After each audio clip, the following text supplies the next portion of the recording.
ආයුබෝවන්. හොඳයි. අපි එහෙනම් අපි සාකච්ඡා කරන්න පුතා මේ පාරිභෝගික ආරක්ෂණය කියන පාඩමේ හරි consumer protection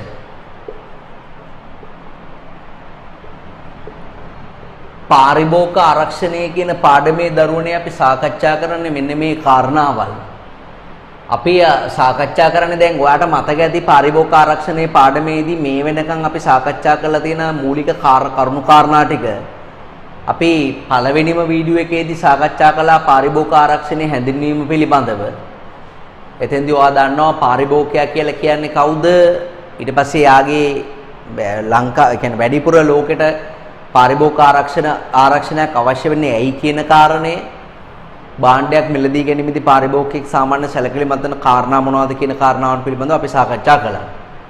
ඊට පස්සේ අපි දෙවෙනි වීඩියෝ එකේදී පාරිභෝගිකයාගේ තියෙන අයිතිවාසිකම් පිළිබඳව සහ වගකීම් පිළිබඳව සාකච්ඡා කළා. ඊට පස්සේ අපි තුන්වෙනි වීඩියෝ එකේදී සාකච්ඡා කළා පාරිභෝගිකයා ආරක්ෂා වීම සඳහා ආරක්ෂා වීමට භාවිතා කරන ප්‍රධාන ක්‍රම පිළිබඳව අපි සාකච්ඡා කළා තුන්වෙනි වීඩියෝ එකේදී. අපි හතරවෙනි වීඩියෝ එකේදී මේකේ සාකච්ඡා කළා පාරිභෝගික කටයුතු පිළිබඳ අධිකාරිය පිළිබඳව අපි සාකච්ඡා කළා. පාරිභෝගික කටයුතු පිළිබඳ අධිකාරිය සහ ඒ අසුදේවල් පිළිබඳව අපි සාකච්ඡා කළා. ඊට පස්සේ මේකේ අන්තිම වීඩියෝ එකේදී අපි ඊළඟ වීඩියෝ එකේදී අපි සාකච්ඡා කරනවා ශ්‍රී ලංකා ප්‍රමිති ආයතනය පිළිබඳව කරුණු කාරණා අපි සාකච්ඡා කරනවා. මේ වීඩියෝ එකෙන් අපි සාකච්ඡා කරනවා. එතකොට මේ ඔයගලන්ට තියෙන මේ A level syllabus එකේ ප්‍රධාන ආයතන දෙකක් පිළිබඳව පුතාලට ඉගෙන ගන්න තියෙන. මේ ප්‍රධාන ආයතන දෙක තමයි එකක් තමයි පාරිභෝගික කටයුතු පිළිබඳ අධිකාරිය. අනිත් එක තමයි ශ්‍රී ලංකා ප්‍රමිති ආයතනය කියන එක. ඒ පාරිභෝගික අධිකාරිය පිළිබඳව අපි සාකච්ඡා කළා. ප්‍රමිති ආයතනය ගැන තමයි සාකච්ඡා කරන්න තියෙන්නේ. මූලික වශයෙන්ම විභාගයේදී අහන්නේ ප්‍රමිති ආයතනය කියන්නේ මොකක්ද? ප්‍රමිති ආයතනයෙන් කරන වැඩ මොනවද කියන කාරණාවන් පිළිබඳව තමයි එක්සෑම් එකේදී මූලික වශයෙන් අහන්නේ. නමුත් මම වැඩි දෙයක් නිබන්ධනයට දාලා තියෙනවා. මොකද දැන් ඔය ඕගොල්ලන්ගේ ටීචර්ස් මැනුවල් එක ලියලා තියෙන්නේ 2017 වර්ෂයේ. හරිද? ඒතකොට දැන් අපි මේ සාකච්ඡා කරන්නේ 2022 A level පිළිබඳව තමයි සාකච්ඡා කරන්නේ. දැන් ඔය 2017 අවුරුද්දේ ඉඳලම හරිද? ඕක උගන්වලා සමහර වෙලාවට දැන් ටීචර්ස්ලා පුරුදු වෙලා තියෙනවා ඒකට එහා පැත්ත දෙයක් කියනොත් ඒක අවුට් ඔෆ් සිලබස් කියන්නේ. නමුත් අපි පේපර් එකක් අරන් බැලුවොත් එම් පේපර් එකේ අනිවාර්යයෙන් මොකද විෂය කරුණු යාවත් කාලින වෙලා තියෙනවා. කාලයට ගැලපෙන විෂය කරුණු අනිවාර්යයෙන්ම අහනවා. ඒක තමයි ඒවැ ස්වභාවය වෙන්නේ. ඒතකොට ඒ කාලීන ප්‍රශ්න වලට ගැටලු වලට පිළිතුරු ලියන්න ළමයි අනිවාර්යයෙන්ම දැනගෙන ඉන්න ඕනේ. දැන් බැංකු පාඩමේ ණයතොරතුරු කාර්යාංශය පිළිබඳව කොහොමවත් සඳහනක් නැහැ. හරි? ඒ වගේම බැංකු පාඩමේ ළමයි ණය ශ්‍රේණිගත කිරීම පිළිබඳව කොහොමවත් සඳහනක් නැහැ. නමුත් මේ පෞද්ගලික දවස්වල ලංකාවේ ණය ශ්‍රේණිය ජාත්‍යන්තර ස්වෛරීයත්ව ණය ශ්‍රේණිය කියන එක ලංකාවේ පල්ලෙහා දැම්මා. ඉතින් ඒ වගේ එකක් කාලීනව විභාග ප්‍රශ්න පත්‍රයකට අහන්න පුළුවන්. ඒතකොට ඒක අවුට් ඔෆ් සිලබස්ද? අවුට් ඔෆ් සිලබස් නෙමෙයි. ඒක ඇවිල්ලා කාලීන තොරතුරු. කාලීන තොරතුරු මත අවත් කාලන වීම කියන එක අනිවාර්යෙන් ගුරුවරුන්ගේ මේ වගකීමක්. ඒවා යාවත් කාලන වල අවශ්‍ය පරිදි දරුවන්ට දෙන එක. මෙහෙමයි. යාවත් කාලන වෙනවා කියලා කියන්නේ රටේ ලෝකේ තියෙන හැම ව්‍යාපාරික ප්‍රවෘත්තියක්ම බලලා ඒවා මේ බිස්නස් නිවුස් වගේ ළමයිට දෙන එක නෙමෙයි. දැන් අර ඒකේ තියෙනවා යාවත් කාලන වෙන්න ඕන ප්‍රමාණය. හැම දෙයකටම තියෙන ප්‍රමාණයක්. ඒ ප්‍රමාණය ඇතුළේ යාවත් කාලන වීම කියන එක වැදගත්. හොඳයි. අපි එහෙනම් දරුවනේ ශ්‍රී ලංකා ප්‍රමිති ආයතනය පිළිබඳව කරුණු කාරණාවන් සාකච්ඡා කරලා බලමු. හරි? පාරිභෝගික ආරක්ෂණයටදී අපි සාකච්ඡා කරන්නේ ශ්‍රී ලංකා ප්‍රමිති ආයතනය කියන මාතෘකාව තමයි අපි සාකච්ඡා කරන්නේ. ශ්‍රී ලංකා ප්‍රමිති ආයතනය. හරි? SLS ආයතනය. ශ්‍රී ලංකා ප්‍රමිති ආයතනය. SLS කියලා කියන්නේ මොකද්ද? ශ්‍රී ලංකා ස්ටෑන්ඩඩ් කියන එක. ශ්‍රී ලාංකීය ප්‍රමිති කියන එක. ඇත්තරම SLS ආයතනය කියලා කිව්වට මේක SLSI වෙන්න ඕනේ. SLSI ශ්‍රී ලංකා ස්ටෑන්ඩඩ් ඉන්ස්ටිටියුෂන්. ආයතනය කිව්වහම ඉන්ස්ටිටියුෂන්. SLSI කියලා තමයි මේකට කියන්නේ. මේගොල්ලෝ කරන්නේ ලංකාවේ නිෂ්පාදන වලට ප්‍රමිතීන් නිර්ණය කිරීම තමයි කරන්නේ. නිර්ණය කරනවා කියන්නේ තීරණය කරනවා කියන එක. ශ්‍රී ලංකාවේ ආයතන වලට ප්‍රමිතීන් තීරණය කිරීම තමයි ශ්‍රී ලංකා ප්‍රමිති ආයතනයේ මූලික වශයෙන්ම කරන්නේ. එතකොට දැන් ඉස්සලා අපි දැනගන්න ඕනේ දැන් මේ පාඩම ඉගෙන ගන්නකොට අපි දැනගන්න ඕනේ ඉස්සලම ප්‍රමිතියක් කියලා කියන්නේ මොකක්ද කියන එක. දරුවනේ ප්‍රමිතියක් කියන එකෙන් අදහස් වෙන්නේ මොකක්ද? ප්‍රමිතියක් කියන එකෙන් අදහස් වෙන්නේ ප්‍රමිතියක් කියලා කියන්නේ කිසියම් මිනුම් දණ්ඩක්. මිනුම් දණ්ඩු. ඒ කියන්නේ මෙන්න මේ උස, දිග, බර, පළල, වර්ණය, එමෙතන සංයුතිය, හරිද හැඩය, එතන රසය මේ ඔක්කොම මිනුම් දණ්ඩු. කිසියම් නිෂ්පාදිතයක යම්කිසි නිෂ්පාතයක තියෙන්න ඕනේ කියලා නියම කරන කියන්නේ කලින්ම තියෙන්න ඕනේ කියලා නියම කරන පූර්ව වශයෙන් තීරණය කරන මිනුම් දණ්ඩක් තමයි ප්‍රමිතියක් කියලා කියන්නේ. කිසියම් මිනුම් දණ්ඩක්. දැන් උදාහරණයක් විදිහට දැන් තව උදාහරණයක් විදිහට ඔයාලට කියනවා නම් දැන් ප්‍රමිතියක් ස්ථාපනය කරන්නේ නිෂ්පාදනයේට පෙර අපි ප්‍රමිතියක් තීරණය කරනවා. මෙන්න මේක මේ විදිහට තියෙන්න ඕනේ කියලා. ඊට පස්සේ නිෂ්පාදනයෙන් පස්සේ අපි සත්‍ය කාර්යඵල කියන එක බලනවා. සත්‍ය කාර්යඵල කියන එක බලලා ඒක අපි ප්‍රමිතිය සමග මක් කරනවද? ප්‍රමිතිය සමග සැසඳීම කරනවා. ඊට පස්සේ අපි විචලනය අඳුර ගන්නවා. විචලනය කියලා කියන්නේ වෙනස අඳුර ගන්නවා. දැන් මොනවා මම පුතාට මෙතනින් අඳින්නම්. අපි ඉස්සලම කරන්නේ ප්‍රමිතීන් කියන එක ස්ථාපනය කරනවා. ඒ කියන්නේ කලින් හිතා ගන්නවා. ඊට පස්සේ අපි සත්‍ය කාර්යඵලය මනිනවා. ඊට පස්සේ ප්‍රමිතිය සහ සත්‍ය කාර්යඵලයේ සැසඳීම කරනවා. අපි හිතාගත්ත දේ සහ අපිට ලැබිච්ච දේ සැසඳනවා.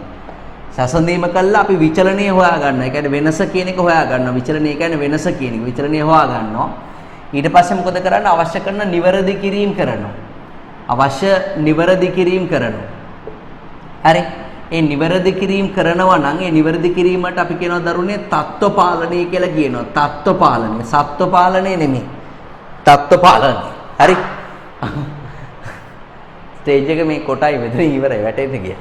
හරිද? ඒ අවශ්‍ය කරන තත්ත්ව පාලනය කරනවා. ප්‍රමිතීන් වැඩි දඟලන්න බෑ. මේකේ සීමිත ඉඩක තමයි දඟලන්න ඕනේ. ප්‍රමිති ස්ථාපනය කරනවා, සත්‍ය කාර්යඵල මනිනවා, සත්‍ය කාර්යඵලයේ සසඳීම කරනවා. ඒ කියන්නේ සත්‍ය කාර්යඵලත් එක්ක ප්‍රමිති සංසන්දනය කරනවා, විචලනය අවබෝධ කරගන්නවා, නිවැරදි කිරීම කරනවා. ඕක තමයි ඕනම ආයතනයක වෙන්නේ. දැන් ඔයා හිතන්නකො මෙහෙම. දැන් අපි හිතාගෙන ඉන්නවා A level වලට A 3ක් ගන්න. ඔක තමයි අපේ ප්‍රමිතිය. හිතාගත්ත දේ තමයි ප්‍රමිතිය කියලා කියන්නේ. ඉතින් අපිට ඇත්තටම ලැබෙනවා C 3ක්. වැයෙන්න වෙනස් සත්‍ය ප්‍රතිඵලයක්. A 3ක් ප්‍රාර්ථනා කළේ C 3ක් ලැබුවා. සැසඳීම කරාම දැන් සාමාන්‍යයෙන් A 1යි C 1යි අතර සැසඳීමක් කරාම සාමාන්‍ය දල වශයෙන් ලකුණු 20ක් විතර වගේ වෙනසක් තියෙනවා. එහෙනම් එක සබ්ජෙක්ට් එකකට ලකුණු 20ක් හෝ 25ක් දල වශයෙන් ගත්තාම ලකුණු 25ක් විතර එක සබ්ජෙක්ට් එකකට අඩු වෙලා තියෙනවා. හරි ඒක සසඳනවාම අපි හොයා ගන්නවා ඍණ විචලනයක් වෙන එක සබ්ජෙක්ට් එකකට ඍණ විචලනයක් වෙනවා 25ක. නේ ඊළඟට අපි මොකද්ද අවශ්‍ය කරන නිවැරදි කිරීම කරන්නේ යන පන්ති මාරු කරනවා. ගියේ යාළුවෝ ටික මාරු කරනවා ප්‍රධාන වශයෙන්ම නේ යාළුවෝ හින්දා තමයි 25ක් විතර විචලනය වුනේ. ඊට පස්සේ වැරදි වැඩ අරමයා කරා නම් පන්ති කට් කරන්නේ ඒවා කරන්නේ ඒවා නතර කරලා දානවා. හරි ගෙදර පාඩම් කරන්න හිතෙන්නේ නැත්නම් පාඩම් කරන්න හිතන තැනක් හොයා ගන්නවා. හිතන ස්ථානයක සමහර දේවල් අපිට ගෙදර කරන්න බෑ. අපිට ගෙදර කෙරෙන්නේ ඇයි ගියාම නේ ගෙදර පොඩි ඩංගි ළමල්ලා ඉන්නවනම් පාඩම් කරනකොට ඒගොල්ලන්ගේ කරදරයි නේ දැන් හිටපු ගමන් මම වීඩියෝ එහෙම කරනකොට දඩබඩ ගාලා ගෙදර යුන් එනවා කාමරේට ඇවිල්ලා හිටපු ගමන් තේ අහනවා ඕන දානවා බත් ඕන දානවා එකකේ අහනවා මේ තේරෙන්නේ නැහැ වීඩියෝ එකක් කරනවා කියලා නවත්ත ගන්න බෑ කිලිවල ඉතින් ඒවට හස්ස මුද්දාවෙන් උත්තර දීලි වෙලා යවනවා ඉතින් පුතාලා සමහර වීඩියෝ වල දැකලත් දීවා ඉතින් ඒ වගේ මේ ඉතින් Tamanට තියෙන අඩුපාඩුකම් ටික නිවැරදි කරගෙන ඊළඟ වතාවේ මේ ප්‍රමිතිය ළඟා කරගන්න උත්සාහ දරනවා. ඒ ප්‍රමිතියක් අඛණ්ඩව පවත්වාගෙන යන දරන උත්සාහයට තමයි දරුවනේ තත්ත්ව පාලනය කියලා කියන්නේ. ඒක තමයි ප්‍රමිතිකරණය සහ තත්ත්ව පාලනය අතර තියෙන සම්බන්ධය වෙන්නේ. ප්‍රමිතියක් අඛණ්ඩව පවත්වා ගැනීම සඳහා දරන උත්සාහය තත්ත්ව පාලනය. තේරුණා මම කියන්නේ?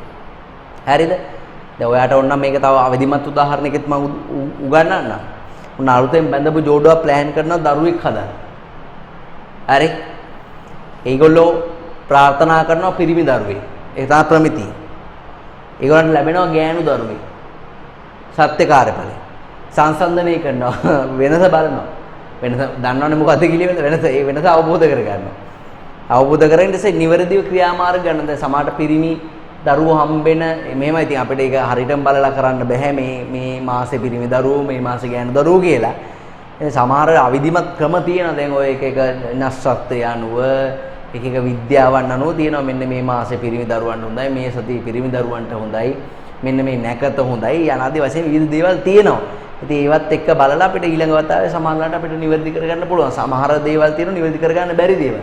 මගේ යාළුවෙක් ඉන්නවා පළවෙනි දරුවා ගෑනු දරුවෙක්. දෙවෙනියට හම්බුණා නිවුණු ගෑනු ළමයි. පිරිමි ළමයට හරි සන්තෝෂෙන් ඉදියා අවුරුදු 2ක් විතර බබෙක් හදන්න නැතුව ඊට පස්සේ ආයි බබෙක් හදුවා ගෑනු දරුවා. ගෑනුම දරුවා 7 දෙනෙක් ඉන්නේ. සෑහෙන දීපල තියෙන. ඉතින් මිනිහා හරි වොරි එකේ ඉන්නේ. එනට පිරිමි ළමෙක් නැහැ කියලා හරි වොරි එකේ ඉන්නේ. මම නම් ඒක වොරි වෙන්නේ නැහැ. මේ ඒ කියන්නේ මං කියන්නේ ගෑනු ළමයි මුණ ගැහුණත් ගෑනු ළමයි හම්බුන කමක් නැහැ. ගෑනු ළමයි කවදාරි දවසක කසාද බඳින පිරිමි ළමයි තමන්ගේ දරුවෝ වගේ තමයි ඉතින්නේ. තමන්ගේ දූ බැන්දා කියලා කියන්නේ තමන්ගේ දරුවෝ වගේ තමයි. එම් දීපල පිට යාමක් නැහැ. තමන්ගේ දරුවන්ට තමයි දෙන්නේ. තමන්ගේ දරුවෝ තමයි සැප වෙදින්නේ. එහෙම දෙයක් නැහැ. හරි? ඉතින් එක එක්කෙනා හිතන විදිය වෙනස් ඉතින් නේද? ඉතින් ඒ අනුව ප්‍රමිතිය සත්‍ය කාර්යඵල සසනලා විචලනය අවබෝධ කරගෙන නිවැරදි කරගන්නවා. ඒ අනුව දැන් ප්‍රමිතියක් කියලා කියන්නේ කිසියම් මිනුම් දණ්ඩක්. ඒ කියන්නේ තියෙන්න ඕනේ කියලා නිර්දේශ කරන දෙයක් තමයි ප්‍රමිතියක් කියලා කියන්නේ. දැන් ශ්‍රී ලංකා ප්‍රමිතිය ආයතනය එහෙනම් මොකද කරන්නේ? ශ්‍රී ලංකා ප්‍රමිතිය ආයතනයේ ලංකාවේ සමහර නිෂ්පාදන අඳුරගෙන ඒ සමහර නිෂ්පාදන වලට ඒවයි දිග පළල බර උස යනාදී මිනුම්දළු නියම කරලා ඒවා පරීක්ෂා කරලා බලනවා. මෙයා මේ විදිහට තියෙන්න ඕන කියලා පරීක්ෂා කරලා බලනවා. එහෙම නැත්නම් ඒක එක විදියක්. එහෙම නැත්නම් සමහරලාට නිෂ්පාදකයෝ ඉන්නවා. දැන් සමහර වෙලාවට අම්මා පුතෙක්ට කියනවා මම වැඩ ඇරලා යනකොට ඔයාට මම අයන්න දීලා යනවා ලියන්න. ඔයා අයනු 100ක් ලියලා තියන්න. ඔයා අයනු 100ක් ලියලා තියන්න. එහෙම කියනවා. ඉතින් ලියලා තිබුණොත් අම්මා හරියක් දීලා හොඳයියක් එහෙම දීලා උම්මා එකක් එහෙම දෙනවා. ලියලා තිබුණ නැත්නම් පොඩි එකාට ටොකු තමයි හම්බ වෙන්නේ. අම්මා කියන හින්දා පොඩි එකා කරනවා. ඒ ප්‍රමිතිය ආයතනත් ඒ වගේ. ප්‍රමිතිය ආයතනයේ සමහර නිෂ්පාදන වලට කියනවා මේක මේ විදිහට තියෙන්න ඕනේ. මේක මේ විදිහට තියෙන්න ඕනේ කියලා. එහෙම තිබුණොත් ඇගීමක් දෙනවා. තිබුණ නැත්නම් අනිවාර්යෙන් දඬුවමක් හම්බ වෙනවා. හරි නඩු දානවා. ඒ වගේ දේවල්. එහෙම නැත්නම් දැන් පොඩි එකාට හිතලා පොඩි එකා හුයන්න ලියලා තියෙනවා. හුයනු 100ක්. ඌ කැමති අකුරක්. මොකක් හරි හේතුවක් ඉද ඌ කැමති මේ අකුරට. වැරදි අකුරක් නෙමෙයිනේ මේක සිංහල භාෂාවේ අකුරක්. හරි. ඔයාට මේකෙන් පටන් අරන් එන්න වචන මතක් වෙන එක බඩ කරන්න දෙයක් නැහැ. හූනා, හුම්මානේ නේද? ඒ වගේ හුමාලේ ඒ වගේ වචන මතක් වෙනවා ඔයාට. හරිද? එතකොට මේ හුයනු 100ක් ලියලා අම්මට පෙන්නනවා අම්මේ මේ මම ලිව්වා අම්මා කිව්වෙත් නෑ මම ලිව්වා කියලා. හැබැයි ඒතර මේකට ඇගීමක් දෙන්න ඕනේ. මොකද පොඩි එකා හිතලමයි වැඩ කරලා තියෙන්නේ. හිතලා වැඩ කරලා දෙන්නේ කවුරු කියලා නෙමෙයි. ඉතින් ඒ වගේ දැන් සමහර නිෂ්පාදකයෝ ඉන්නවා ප්‍රමිතිය ආයතනේ කියලා නෙමෙයි. ඒගොල්ලොන් හිතලා තනියෙන් ඒගොල්ලෝ හිතලා ප්‍රමිතියකට අනුව නිෂ්පාදනය කරලා ප්‍රමිතිය ආයතනට පෙන්නලා ඒවා සහතික කරගන්න අවස්ථාවල් තියෙනවා නැත්තේ නේ. ඉතින් ඒ වගේ වෙලාවටත් ප්‍රමිතිය ආයතනය මොකද කරන්න ඕනේ? ඒවට අදාළව SLS ලාංඡන වගේ දේවල් දෙනවා. ඉතින් ඒ ආකාරයට ශ්‍රී ලංකා ප්‍රමිතිය ආයතනයේ ලංකාවේ ප්‍රමිතීන් ක්‍රියාත්මක කිරීම සම්බන්ධයෙන් කටයුතු කරන ප්‍රධානම ආයතනයක් වෙනවා. දරුවනේ ප්‍රමිතියකට අනුව හැදුවහම ප්‍රධානම දේ තමයි සම්පත් නාස්තිය කියන එක නතර වෙනවා. දැන් පුතාලට විද්‍යාව පාඩුවේ උගන්වලා ඇති ගල් වැලි සිමෙන්ති අනුපාත තියෙනවා. ගල් වැලි සිමෙන්ති ජලයේ අනුපාත තියෙනවා. ඒවා එහෙම වෙනස් කර වතුර වැඩි කරොත් මොකද වෙන්නේ? සිමෙන්ති දියාරු වෙලා වැටෙනවා. ගල් වැඩි කරොත් වැලි වැඩි කරොත් සිමෙන්ති වලට බවුන් කරගන්න බැරි වෙනවා. ටික දවසකින් වැලි ගල් මතුවෙනවා. ඔය පාරවල් එහෙම හදනකොට ගල් වැලි වැඩි කරලා හදන්නේ තාර අඩු කරලානේ. ඉතින් ඒ වගේ මේ කොන්ක්‍රීට් අඩු කරලා හදන්නේ. බැස්සටත් ඒ පාරවල් හැරෙනවා. ඒ නිසා ප්‍රමිතියකට අනුව හැදුවාම එකක් භාණ්ඩේ ගුණාත්මක භාවය ආරක්ෂා වෙනවා. අනිත් එක තමයි සම්පත් නාස්තිය අඩු වෙනවා. දැන් කිරිතේ එකක් හදනවා නම් හොඳට පුරවපු පිටිකිරි හැඳි දෙකක් ඇති. හොඳට පුරවපු හැඳි දෙකක්. ඒ හැඳ දාන්න ඕනේ මොකෙන්ද? තේ හැන්දෙන්ද මේස හැන්දෙන්ද පොල් කඩු හැන්දෙන්ද දාන්න ඕනේ. පොල් කඩු හැන්දෙන් එහෙම දැම්මොත් පිටිට් පැකට් එක දවස් දෙකයි තියෙන්නේ. ඒක දාන්න ඕනේ හැන්දක් තියෙනවා දාන්න ඕනේ ප්‍රමාණයක් දෙනවා. පුරවල දානවා පුරවල කපලා දානවා. ඒ විදිහට එක විදිහ තියෙන මිනුම් තියෙනවා. නේ? දැන් බත් එකකට වතුර තියන්න ඕන ප්‍රමාණයක් තියෙනවා. ඇඟිලි පුරුක් දෙකක් තියෙනවා. ඇඟිලි පුරුකක් තියෙනවා. මේ විදිහට ඒ කියන්නේ හාල් වර්ගය අනුව එක වෙනස් වෙනවා. වාජනය අනුව ඒක වෙනස් වෙන්න පුළුවන්. ඉතින් ඒ අනුව තමයි මේවා තීරණය වෙන්නේ. ඒ කියන්නේ ප්‍රමිතියක් කියන දේ ප්‍රමිතියකට අනුව නිෂ්පාදනය කරාම සම්පත් නාස්තිය කියන එක මගේ ඇරෙනවා. සම්පත්නාස්සිය දැන් හොද්දකට ගන්න ඕන පොල් ප්‍රමාණයක් තියෙනවා. ඒක අම්මා ටික ටික දුවට උගන්වනවා. අනේ අර පිරිමැස්ම සහ හරි පිරිමැස්ම කියන එක හරියට උගන්වනවා. එහෙම නැත්නම් ඒක සම්පත්නාස්සියක් බවට පත් වෙනවා. දැන් චීනය, ජපානය වගේ රටවල් සම්පත්නාස්සිය අඩු කරන්න විශේෂ වූ ක්‍රියාමාර්ග ප්‍රමිතීන් අනුගමනය කරනවා. ඉතින් ඒ වගේ රටවල් අඩු සම්පත් ප්‍රමාණයකින් මෙතන දියුණුලා තියෙන හේතුව අන්න ඒකයි. නේ? චීනය තමන්ගේ මානව සම්පතෙන් උපරිම ප්‍රයෝජන ගන්නවා. ඒගොල්ලෝ දවසකට පැය 16ක් විතර වැඩ කරනවා. සම්පත්නාස්සිය පුළුවන් තරම් අඩු කරන. ඉතින් ඒකයි ඒගොල්ලෝ ලෝකයේ ආර්ථික බලවතෙක් බවට පරිවර්තනය වෙලා තියෙන්නේ. ප්‍රමිතියකට අනුව නිෂ්පාදනය කරාම රටකට ලැබෙන ප්‍රධාන ප්‍රතිලාභය තමයි සම්පත්නාස්සිය අඩු වෙනවා. ඒ භාණ්ඩාහාර සේවාවල ගුණාත්මක භාවය වැඩි වෙලා ඒ රටේ මිනිසුන්ගේ ජීවන තත්ත්වය කියන එක උසස් වෙනවා. ආර්ථික සංවර්ධනය ළඟා කිරීමේ සාධකයක් තමයි අනිවාර්යයෙන්ම මේ ප්‍රමිතියක් කියලා කියන්නේ. يعني ප්‍රමිතියරණ හදනවා කියලා කියන්නේ ආර්ථික සංවර්ධනය ළඟා කරන ප්‍රධාන සාධකයකුත් වෙනවා. හොඳයි. අපි එහෙනම් ලියමු බලන්න පුතාලා. පුතාලා ගන්න ටියුට් එක.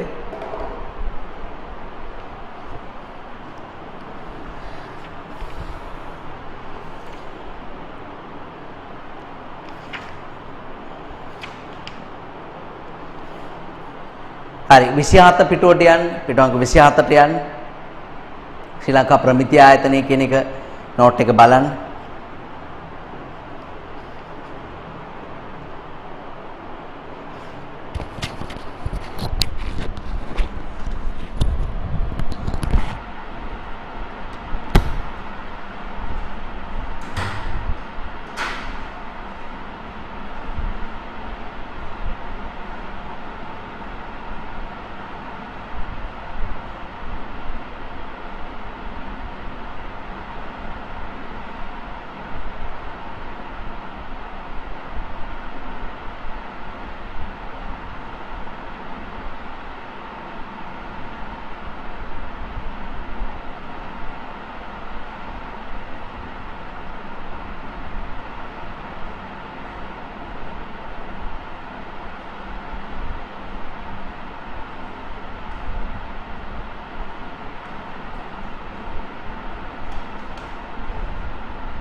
හොඳයි හරිද? ශ්‍රී ලංකා ප්‍රමිති ආයතනය බලන්න. කර්මාන්ත වෙළඳාම පාරිභෝජනයේ ඉහළ නැංවීම සඳහා ප්‍රමිතිකරණය හා තත්ත්ව පාලනය ජාතික මට්ටමින් ප්‍රවර්ධනය කිරීම හා ශ්‍රී ලංකාවේ නිෂ්පාදන සඳහා ප්‍රමිතීන් නිර්ණය කිරීමේ අරමුණෙන් 1984 අංක 6 දරන ශ්‍රී ලංකා ප්‍රමිති ආයතන පනත යටතේ ක්‍රියාත්මක වූ ආයතනය තමයි ශ්‍රී ලංකා ප්‍රමිති ආයතනය කියලා කියන්නේ. හරි? ඒක ඔයා එතනටම ලියන්න පුතා මෙන්න මෙහෙම. මෙය විද්‍යා හා තාක්ෂණ අමාත්‍යාංශය යටතේ මෙය විද්‍යා හා තාක්ෂණ අමාත්‍යාංශය යටතේ ක්‍රියාත්මක වේ. විද්‍යා හා තාක්ෂණ අමාත්‍යාංශය යටතේ ක්‍රියාත්මක වේ.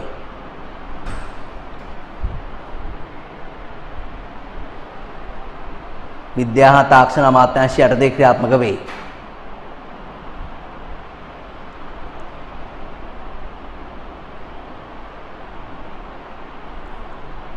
හරිද?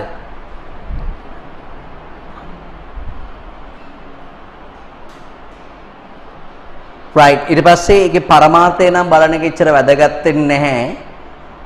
කාර්යයන් වලට දාන තර තුනක් පුතාලා.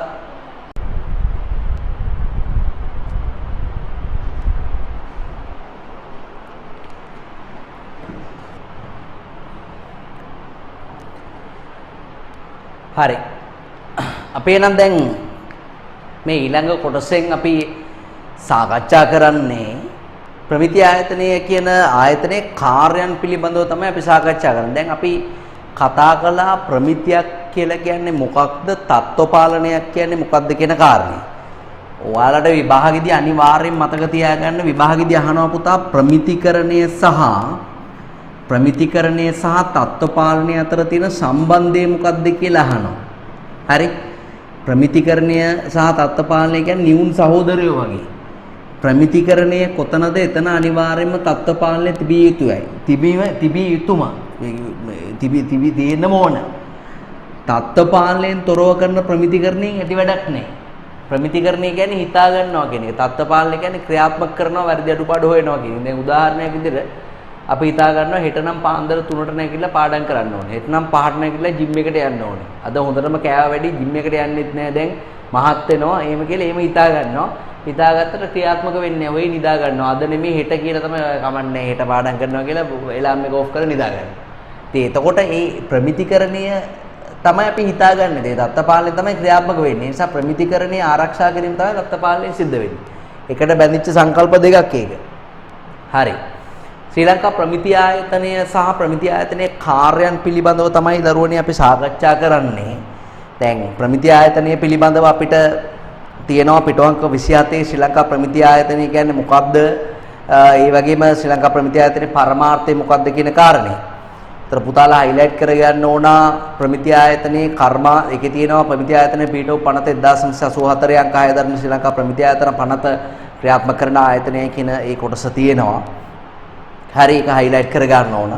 ඒ ප්‍රමිති ආයතනයේ තිබීමේ ප්‍රධාන පරමාර්ථය තමයි ශ්‍රී ලංකාවේ නිෂ්පාදන වලට ප්‍රමිතින් නිර්ණය කිරීම, ප්‍රමිතින් තීරණය කිරීම කියන එක. ඒ පරමාර්ථය කියන එක ඉච්චර ඒවහන්නේ විභාගෙදී ප්‍රමිති ආයතනයේ කාර්යයන් පිළිබඳව අපි කතා කරමු. ප්‍රමිති ආයතනයේ කාර්යන වල ප්‍රධානම කාරණා ප්‍රමිතින් පිළියෙල කිරීම. ප්‍රමිති පිළියෙල කරනවා, ප්‍රමිති හදන්නේ යා. ඒ වගේම ප්‍රමිති හදන ප්‍රමිති ක්‍රියාත්මක කිරීම කරනවා. ඒක ක්‍රියාත්මක කරන එක ආකාර තියෙනවා. ප්‍රමිති ක්‍රියාත්මක කරන ආකාර 5ක් 6ක් තියෙනවා. අපි ඒවා ඉස්සරහට සාකච්ඡා කරමු. ඒ වගේම තත්ත්ව පාලන කටයුතු, තත්ත්ව පාලනය සහ ප්‍රමිතිකරණය පිළිබඳ විවිධ පාඨමාලා තියෙනවා ඒගොල්ලන්ගේ. හරි ඒ සල්ලි ගෙවලා කරන්න පුළුවන් විවිධ පාඨමාලා තියෙනවා. ඒවා ක්‍රියාත්මක කරනවා. ඒ වගේම තත්ත්ව පාලන කටයුතු ජාතික මට්ටමින් ප්‍රවර්ධනය කරනවා. ඒ කියන්නේ හැමෝම තත්ත්ව පාලන කටයුතු වලට උනන්දු කරන. ඒකට තමයි ජාතික තත්ත්ව සම්මානය කියලා සම්මානයක් තියෙනවා. ඒකේම දෙන්නේ ඒකයි. ඒ කියන්නේ එක එක ක්ෂේත්‍ර වලින් හොඳම තත්ත්වයෙන් යුතු ආයතන පවත්වාගෙන යනකොට ඒ ආයතන තෝරනවා. තෝරලා සම්මානයක් දෙනවා. ජාතික තත්ත්ව සම්මානය කියලා ඒකට කියන්නේ. ඒක ගත්තා කියලා කියන්නේ ඉතින් සෑහෙන ප්‍රචාරණ වාසියක් තියෙනවා. ඒ තත්ත්ව පාලනයට මිනිසුන්ව පොළඹවන්න තමයි තත්ත්ව පාලනය ඒ කියන්නේ තත්ත්ව මේ සම්මානය කියන එක දෙන්නේ. ඒතර ඒකට කියනවා තත්ත්ව පාලන ජාතික මට්ටමින් ප්‍රවර්ධනය කරනවා කියලා. ඊට පස්සේ මිනුම් උපකරණ ක්‍රමාංකණය කිරීම කරනවා. ඒ කියන්නේ මිනුම් උපකරණ ක්‍රමාංකණය කරනවා කියලා කියන්නේ මේ දැන් ඔය තරාදි, පඩි, ඒ වගේ මේ පෙට්‍රල් ගහන මැෂින් වගේ දේවල් හරියම ස්ටෑන්ඩඩ් එකට තියනවාද කියලා පරීක්ෂා කරලා බලලා සහතිකයක් දෙනවා. ඒක තමයි මිනුම් උපකරණ ක්‍රමාංකණය කරනවා කියලා කියන්නේ. ඊට පස්සේ තව අපි ගත්තාම ළමයි ජාත්‍යන්තර තත්ත්ව පද්ධති සහතික කිරීම කරනවා. ISO, HACCP ඒ වගේ ගොඩාක් තත්ත්ව පද්ධති සහතික ඒ කියන්නේ අපිට ජාත්‍යන්තර ආයතන වලින් ඉල්ලුම් කරන්න ඕන තත්ත්ව සම්මාන තත්ත්ව සහතික වගේ දේවල් ඒ ආයතන වලින් කෙලින්ම ඉල්ලුවොත් ඒ ආයතන වලින් තමයි නිලධාරීන්ව ගෙන්න ගන්න ඕනේ. දැන් ISO ආයතනයේ ප්‍රධාන ශාඛාව තියෙන්නේ ISO ඉන්ටර්නැෂනල් ස්ටෑන්ඩඩ් ඕගනයිසේෂන් එකේ ප්‍රධාන ශාඛාව තියෙන්නේ ස්විට්සර්ලන්තයේ ජිනීවා වල. ඒතර අපි ස්විට්සර්ලන්තයේ ජිනීවා වලින් තමයි මේකට අවශ්‍ය කරන කට්ටියව ගෙන්න ගන්න වෙන්නේ. ඉතින් ඒගොල්ලන් ගෙනලා ඒගොල්ලන්ට හොටෙල් දීලා ඒගොල්ලන් ලංකාවේ සංචාරක කටයුතු වල එක්කන් ගිහිල්ලා අපිට ප්‍රමිතිය හම් වෙනකොට අපිට කෝටි ගාණක් ඉවරයි. ඒක නිසා මේ ISO ආයතනයේ ශ්‍රී ලාංකීය නියෝජිතය තමයි ප්‍රමිති ආයතනය. ඒතර අපිට ප්‍රමිති ආයතනට එක්කුවම් ප්‍රමිති ආයතනය හරහා ඒ ප්‍රමිති ලබා ගැනීමේ හැකියාව තියෙනවා. ඒක තමයි ජාත්‍යන්තර තත්ත්ව පද්ධති සාතික කරනවා කියලා කියන්නේ. ඊට අමතරව ළමයි පුස්තකාල සේවා පවත්වාගෙන යනවා. ඒ ප්‍රමිති ආයතන ප්‍රධාන හෙඩ් ඔෆිස් එකේ පුස්තකාල සේවා තියෙනවා. ඒ වගේම පාසල් වල පුස්තකාල වලට ප්‍රමිති සම්බන්ධ විවිධ පොත්පත් ලබා දෙනවා. ඒ වගේම පාරිභෝගික අධ්‍යාපනයේ හිරණම්වන්න අවශ්‍ය කරන දායකත්වයේ අනිවාර්යයෙන්ම සපයනවා. ඔන්නෝම තමයි ප්‍රමිති ආයතනයේ කාර්යයන් වෙන්නේ. අපි ලියමු එහෙනම් ප්‍රමිති ආයතනයේ කාර්යයන්. පළවෙනි එක ප්‍රමිතීන් පිළියෙල කිරීම. ප්‍රමිතීන් පිළියෙල කිරීම.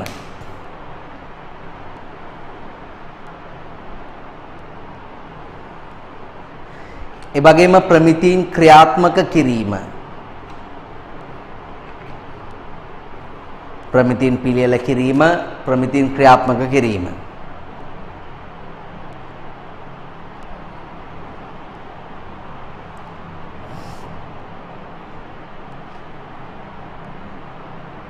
තත්ත්ව පාලනය සහ ප්‍රමිතිකරණය පිළිබඳ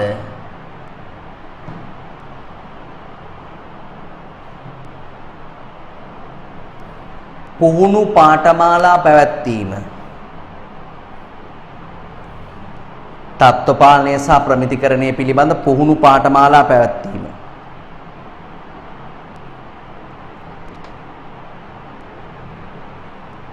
පුහුණු පාඨමාලා පැවැත්වීම.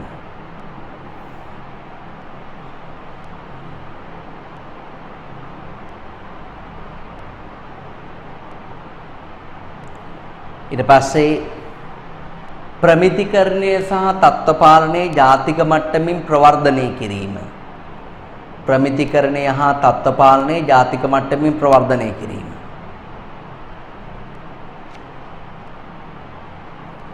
ජාතික මට්ටමින් ප්‍රවර්ධනය කිරීම.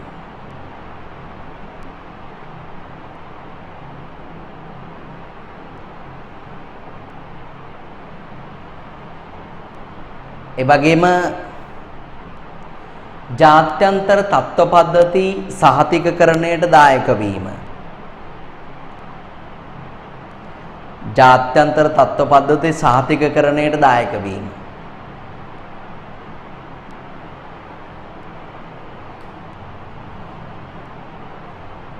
ඊළඟට උපකරණ ක්‍රමාංකනය කිරීම.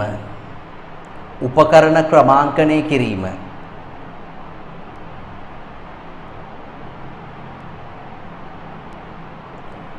ඊට පස්සේ රසායනාගාර සේවා සැපයීම.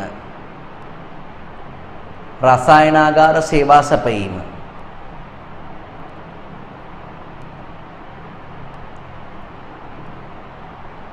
වගේම පුස්තකාල සේවා සැපයීම.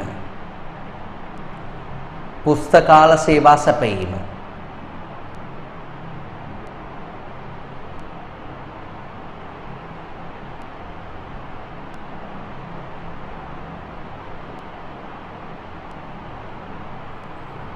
පුස්තකාල සේවා සැපයීම.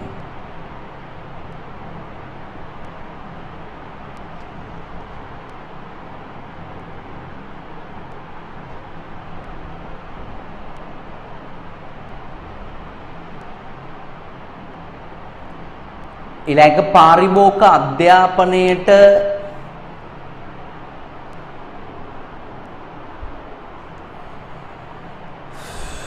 පාරිභෝගික අධ්‍යාපනයට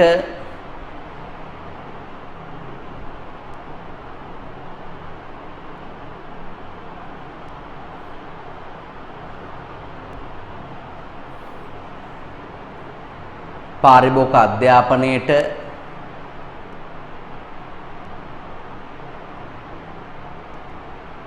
අවශ්‍ය ක්‍රියාමාර්ග ගැනීම නැත්නම් උපකාර කිරීම. පාරිභෝගික අධ්‍යාපනයට අවශ්‍ය ක්‍රියාමාර්ග ගැනීම. රයිට්. දැන් ඔය තමයි ප්‍රමිති ආයතනයේ කාර්යයන් වෙන්නේ. දැන් පුතාලගේ සිලබස් එකට අලුතෙන් එක්කව කළා කි තියෙනවා ප්‍රමිති ආයතනයේ අරමුණුත් එකතු කරලා දෙනවා. ප්‍රමිති ආයතන පිටවීමේ අරමුණු. මේ ප්‍රමිති ආයතනයේ කාර්යයන්ම තමයි ප්‍රමිති ආයතනයේ අරමුණ. පොඩ්ඩක් වෙනස් අර පොඩ්ඩක් දිග කළා මේව දාලා ලියනවා. නමුත් මේ කාර්යයන් ටික තමයි මේ අරමුණු වල තියෙන්නේ. වෙනසක් නැහැ. මම දැන් අරමුණු ලියන්නම් තව පොඩ්ඩකින්. ලිව්වහම පුතාලට තේරෙයි පුතාලා කාර්යයන් ටික බලාගත්තාම අරමුණු ටික ලියාගන්න එක පහසුයි. කාර්යයන්ම තමයි අරමුණු වෙලා තියෙන්නේ. හරි අපි යමු එහා පැත්තට එනම් බලන්න. ඒ ප්‍රමිතියක් කියලා කියන්නේ මොකක්ද කියලා දාලා තියෙනවා. ඒ ශ්‍රී ලංකා ප්‍රමිති ආයතන පනත යටතේ තමයි ඒක ඒ විදිහට ඒක දාලා තියෙන්නේ. ඒක ටිකක් දිග නිර්වචනයක් තියෙන නමුත් විභාගෙදී පාඩම් කර ගැනීම අවශ්‍ය වෙන්නේ නැහැ. ඒකේ තියෙන්නේ නිෂ්පාදනයේ පාරිභෝජනයේ වෙළඳාමේ උපරිම කාර්යක්ෂමතාවය සඳහා විද්‍යාවේ තාක්ෂණයේ පළපුරුද්දේ ප්‍රතිඵල කැටි කර අදාළ සියලුම අංශවල සහයෝගයෙන් සහ එකඟත්වයෙන් යුතුව පිළියෙල කර ඉදිරිපත් කරන නිර්දේශයි කියලා තමයි ඔගේ තියෙන්නේ. මොකද ඒවා එච්චර දිගට මතක තබා ගැනීම අවශ්‍ය නැහැ. දැන් මම මේ පාඩමේ මුල් කොටසේදී ඔයාලට පැහැදිලි කළා ප්‍රමිතියක් කියලා කියන්නේ යම්කිසි නිෂ්පාදන කටයුත්තක් නැත්නම් යම්කිසි ක්‍රියාකාරකමක් සිදු කරන්නේ ඉස්සෙල්ලා ඒ කෙසේ විය යුතුද කියන එක පිළිබඳව තියාගන්න තහවුරුවකට අපි කියන නැත්නම් කෙසේ විය යුතුදයි කියලා අපි කරන සිතා ගැනීමකට අපි කියනවා ප්‍රමිතියක් කියලා. එතකොට ඒක මතක තියාගත්තාම ඊට පස්සේ ස්ටෑන්ඩඩ් කියන එක හැදෙන විදිය පල්ලෙහා ඔකේ දාලා තියෙනවා. ඒක අර ලෝකයේ තියෙන එක දේවල් වල එක දාලා තියෙන්නේ.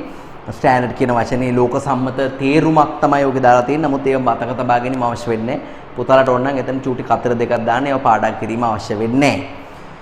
ඊට පස්සේ අපෙන් අහනවා ප්‍රමිතියකින් රටකට ලැබෙන ප්‍රතිලාභ කවරේද කියලා අහනවා. ප්‍රමිතියකින් රටකට ලැබෙන ප්‍රතිලාභ මොනවද කියලා අහනවා. හරි අපි ලියමු ප්‍රමිතියකින් රටකට ලැබෙන ප්‍රතිලාභ මොනවද කියලා. මෙම ලියමු. පළවෙනි එක සම්පත් නාස්‍ය අඩුවීම. සම්පත් නාස්‍ය අඩුවීම.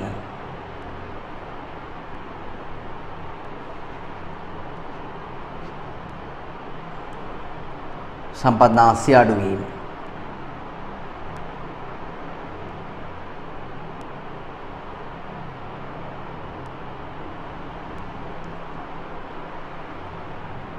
ඒ වගේම ජාතික නිෂ්පාදිතයේ වර්ධනය වීම. සම්පන්නාස්‍ය අඩු වෙනවා කියලා කියන්නේ ජාතික නිෂ්පාදනයේ වර්ධනය වෙනවා කියන එක. ජාතික නිෂ්පාදනයේ වර්ධනය වීම.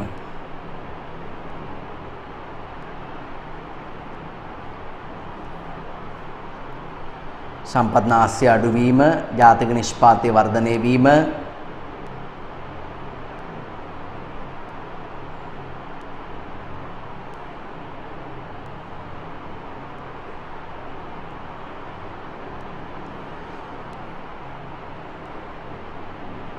ගුණාත්මක නිෂ්පාදන පරිහරණය කිරීමෙන් ගුණාත්මක නිෂ්පාදන පරිහරණය කිරීමෙන්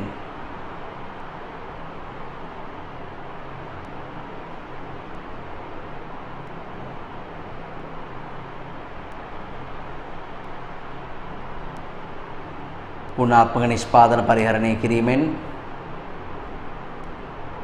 ජාතික නිෂ්පාදිතය ජාතික නිෂ්පාදිතය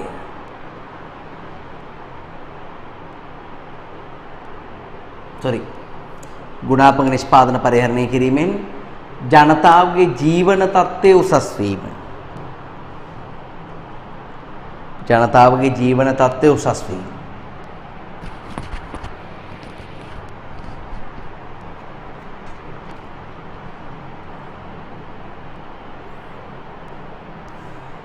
තව එකක් පාරිභෝගික ආරක්ෂණයේ තහවුරු වීම.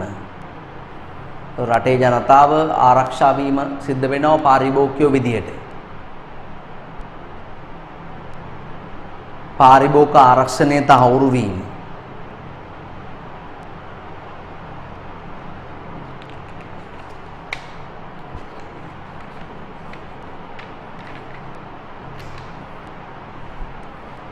රයිට් ඒවා තමයි සාමාන්‍ය රටකට තියෙන ප්‍රතිලාභ. පිටුවංක 29ට යන පුතාලා කියව ගන්න ප්‍රමිතිකරණය හා තත්ත්ව පාලනය කියන්නේ මොකක්ද කියලා මම කිව්වා ඒ දෙකේ සම්බන්ධයක් තියෙනවා කියලා. සම්මත ඒකාකාරී පිරිවිතරයන්ට අනුව කිසියම් නිෂ්පාදයක තිබිය යුතු මූලික සීමාවන් හා තත්ත්වයන් කල්ැතුව නිගමනය කිරීම ප්‍රමිතිකරණය. ඉරිගා ගන්න කිසියම් නිෂ්පාදයක තිබිය යුතු මූලික සීමාවන් සහ තත්ත්වයන් කල්ැතුව හදන්න කලින් තීරණය කිරීම ප්‍රමිතිකරණයයි. ඒත් ප්‍රමිතිය අඛණ්ඩව පවත්වා ගන්න දරන උත්සාහයට තමයි දරුණේ තත්ත්ව පාලනය කියලා කියන්නේ. ප්‍රමිතිය ආරක්ෂා කරන තමයි තත්ත්ව පාලනය සිදු කරන්නේ. ඒ නිසා මේ සංකල්ප දෙක අතර අනිවාර්යයෙන්ම සම්බන්ධතාවයක් තියෙනවා.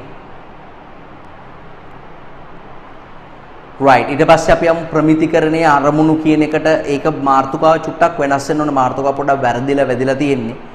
ප්‍රමිතිකරණයේ අරමුණු නෙමේ ප්‍රමිති ආයතනයේ අරමුණු වෙන්න ඕනේ. ඒක හදන්න ප්‍රමිතිකරණයේ අරමුණු නෙමේ ප්‍රමිති ආයතනයේ අරමුණු වෙන්න ඕනේ.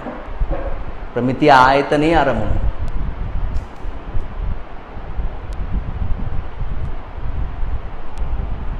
right මම පුතාලට පැහැදිලිව කියන්නේ නැති ප්‍රමිති ආයතනයේ කාර්යයන්ම තමයි ප්‍රමිති ආයතනයේ අරමුණු වලට එන්නේ. ඒකේ පොඩි අර ලියනකොට පොඩ ඇදලා වගේ ලියලා තියෙනවා. නමුත් එකම දේ තමයි එතන තියෙන්නේ. හදාගත්තද මාතෘකාව ප්‍රමිති ආයතනයේ අරමුණු කියලා හදන්න. ප්‍රමිති ආයතනයේ අරමුණු කියලා හදන්න. හරිද? right ඒක ලියන්න මේ ප්‍රමිති ආයතන අරමුණු මෙහෙම ලියන්න.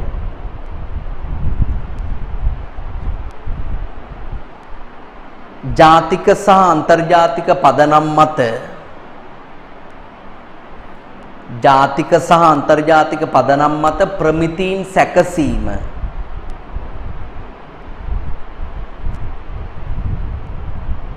ජාතික සහ අන්තර්ජාතික පදනම් මත ප්‍රමිතීන් සැකසීම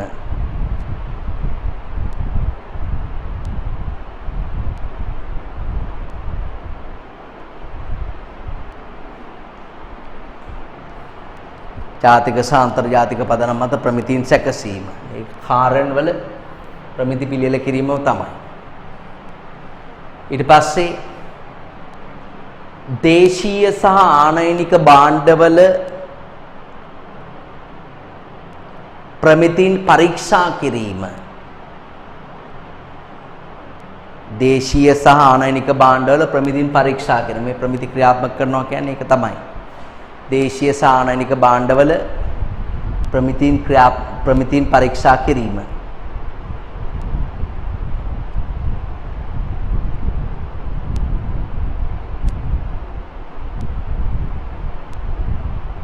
ඊළඟ එක ප්‍රමිති සහතික සලකුණු ක්‍රමයක් ක්‍රියාත්මක කිරීම. ඒ කියන්නේ SLS ඒ වගේ ප්‍රමිත සහතික සලකුණු ක්‍රමයක් ක්‍රියාත්මක කිරීම.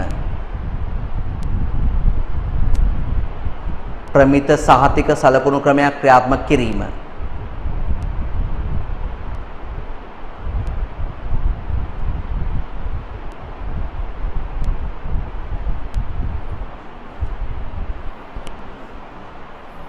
ප්‍රමිති සහතික සලකුණු ක්‍රමයක් ක්‍රියාත්මක කිරීම. ඊළඟ ප්‍රමිති සම්බන්ධ ජාත්‍යන්තර ආයතන සමග ප්‍රමිති සම්බන්ධ ජාත්‍යන්තර ආයතන සමග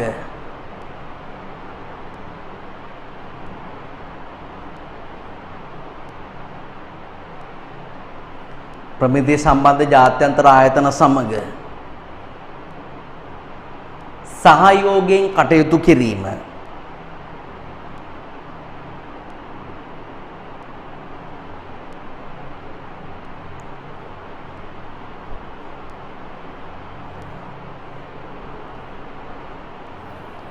ප්‍රමිති සම්බන්ධ ජාත්‍යන්තර ආයතන සමග සහයෝගයෙන් කටයුතු කිරීම.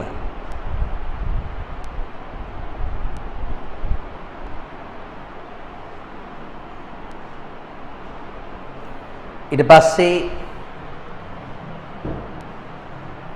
අධ්‍යාපනය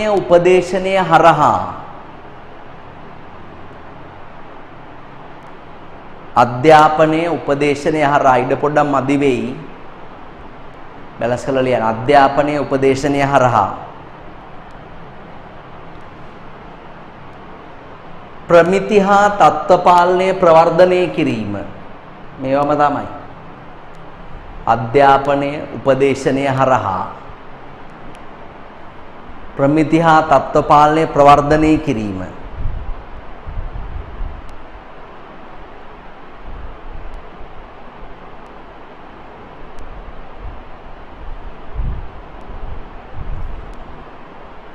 ඊළඟ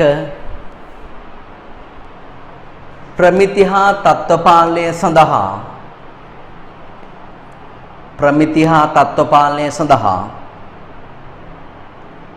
පර්යේෂණ පහසුකම් සැපයීම.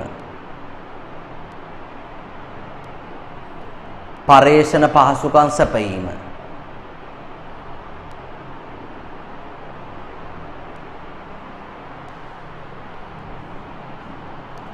පර්යේෂණ පහසුකම් සැපයීම.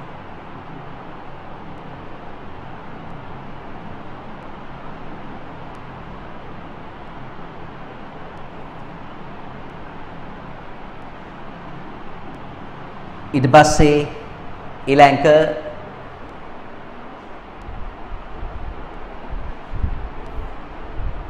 රසායනාගාර හා පුස්තකාල පහසුකම් සැපයීම. අර කාර්යන්ම තමයි රසායනාගාර හා පුස්තකාල පහසුකම් සැපයීම. ලැබ් ටෙස්ටිං එකයි ලයිබ්‍රරි කියන එකයි. රසායනාගාර හා පුස්තකාල පහසුකම් සැපයීම.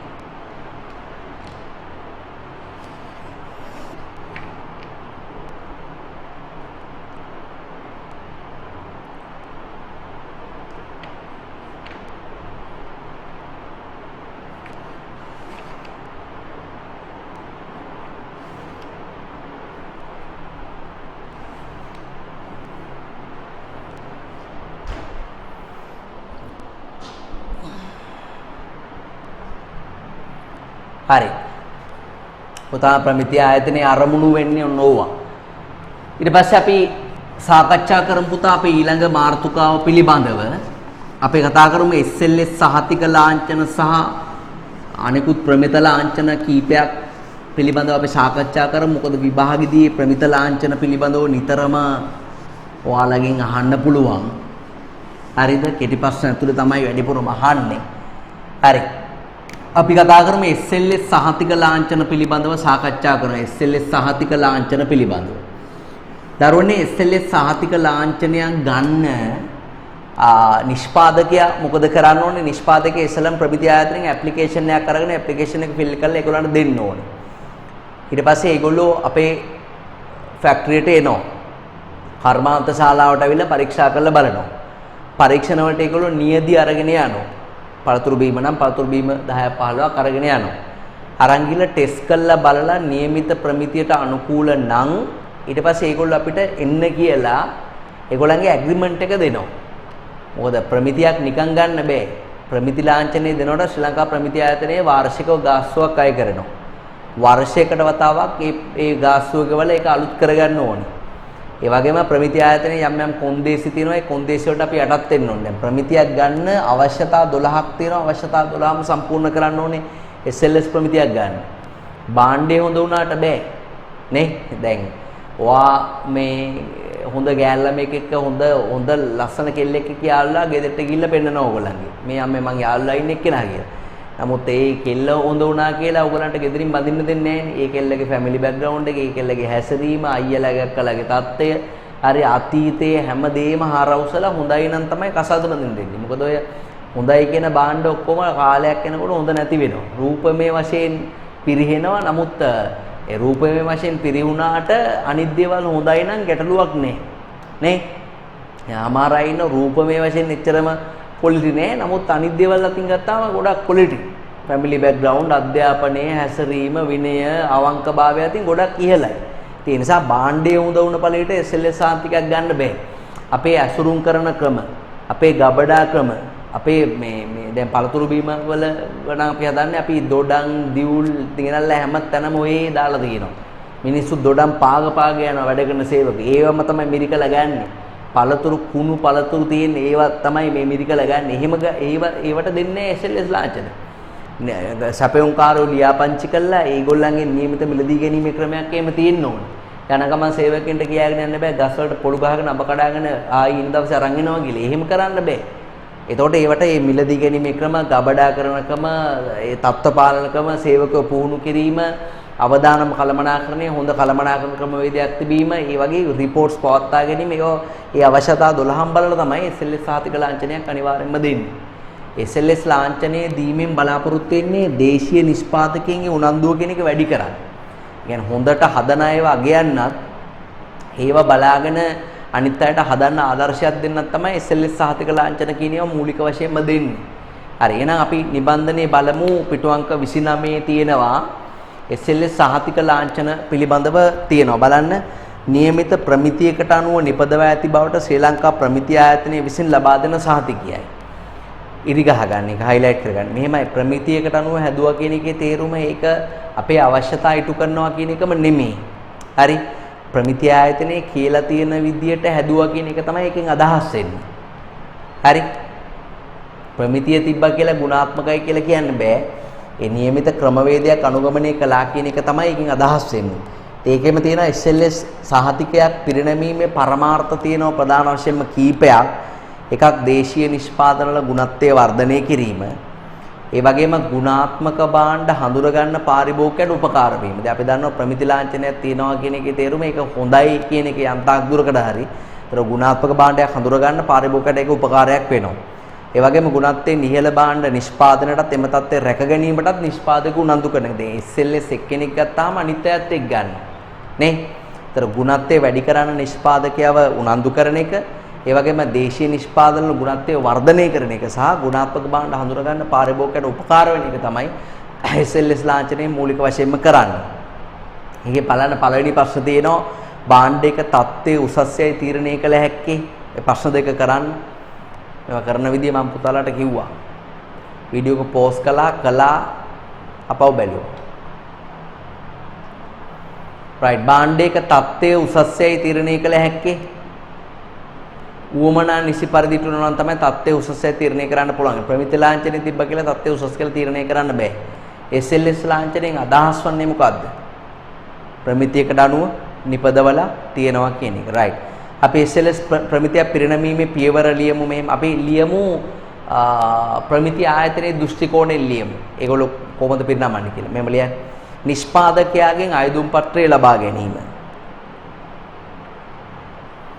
නිෂ්පාදකයාගෙන් අයදුම් පත්‍රය ලබා ගැනීම.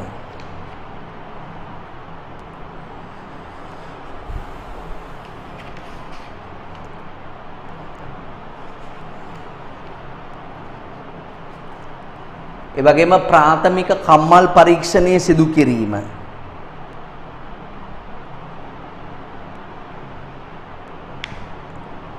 ප්‍රාථමික කම්මල් පරීක්ෂණය සිදු කිරීම.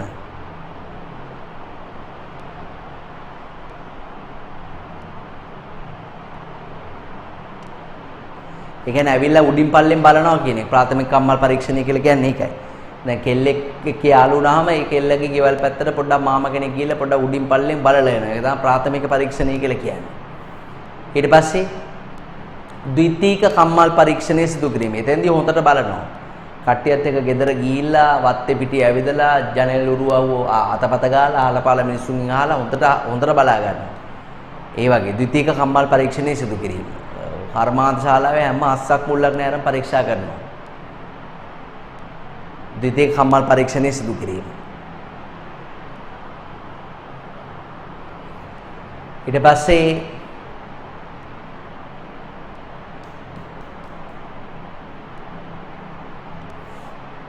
පරීක්ෂණ සඳහා නියැදි ලබා ගැනීම. පරීක්ෂණ සඳහා නියැදි ලබා ගැනීම.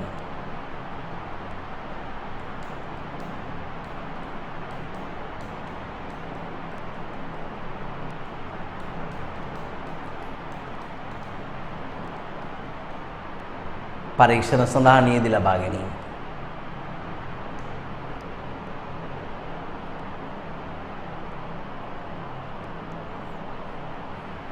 ඊළඟ SLS කොන්දේසි සඳහා නිෂ්පාදකයා එකඟ කර ගැනීම. SLS කොන්දේසි සඳහා නිෂ්පාදකයා එකඟ කර ගැනීම.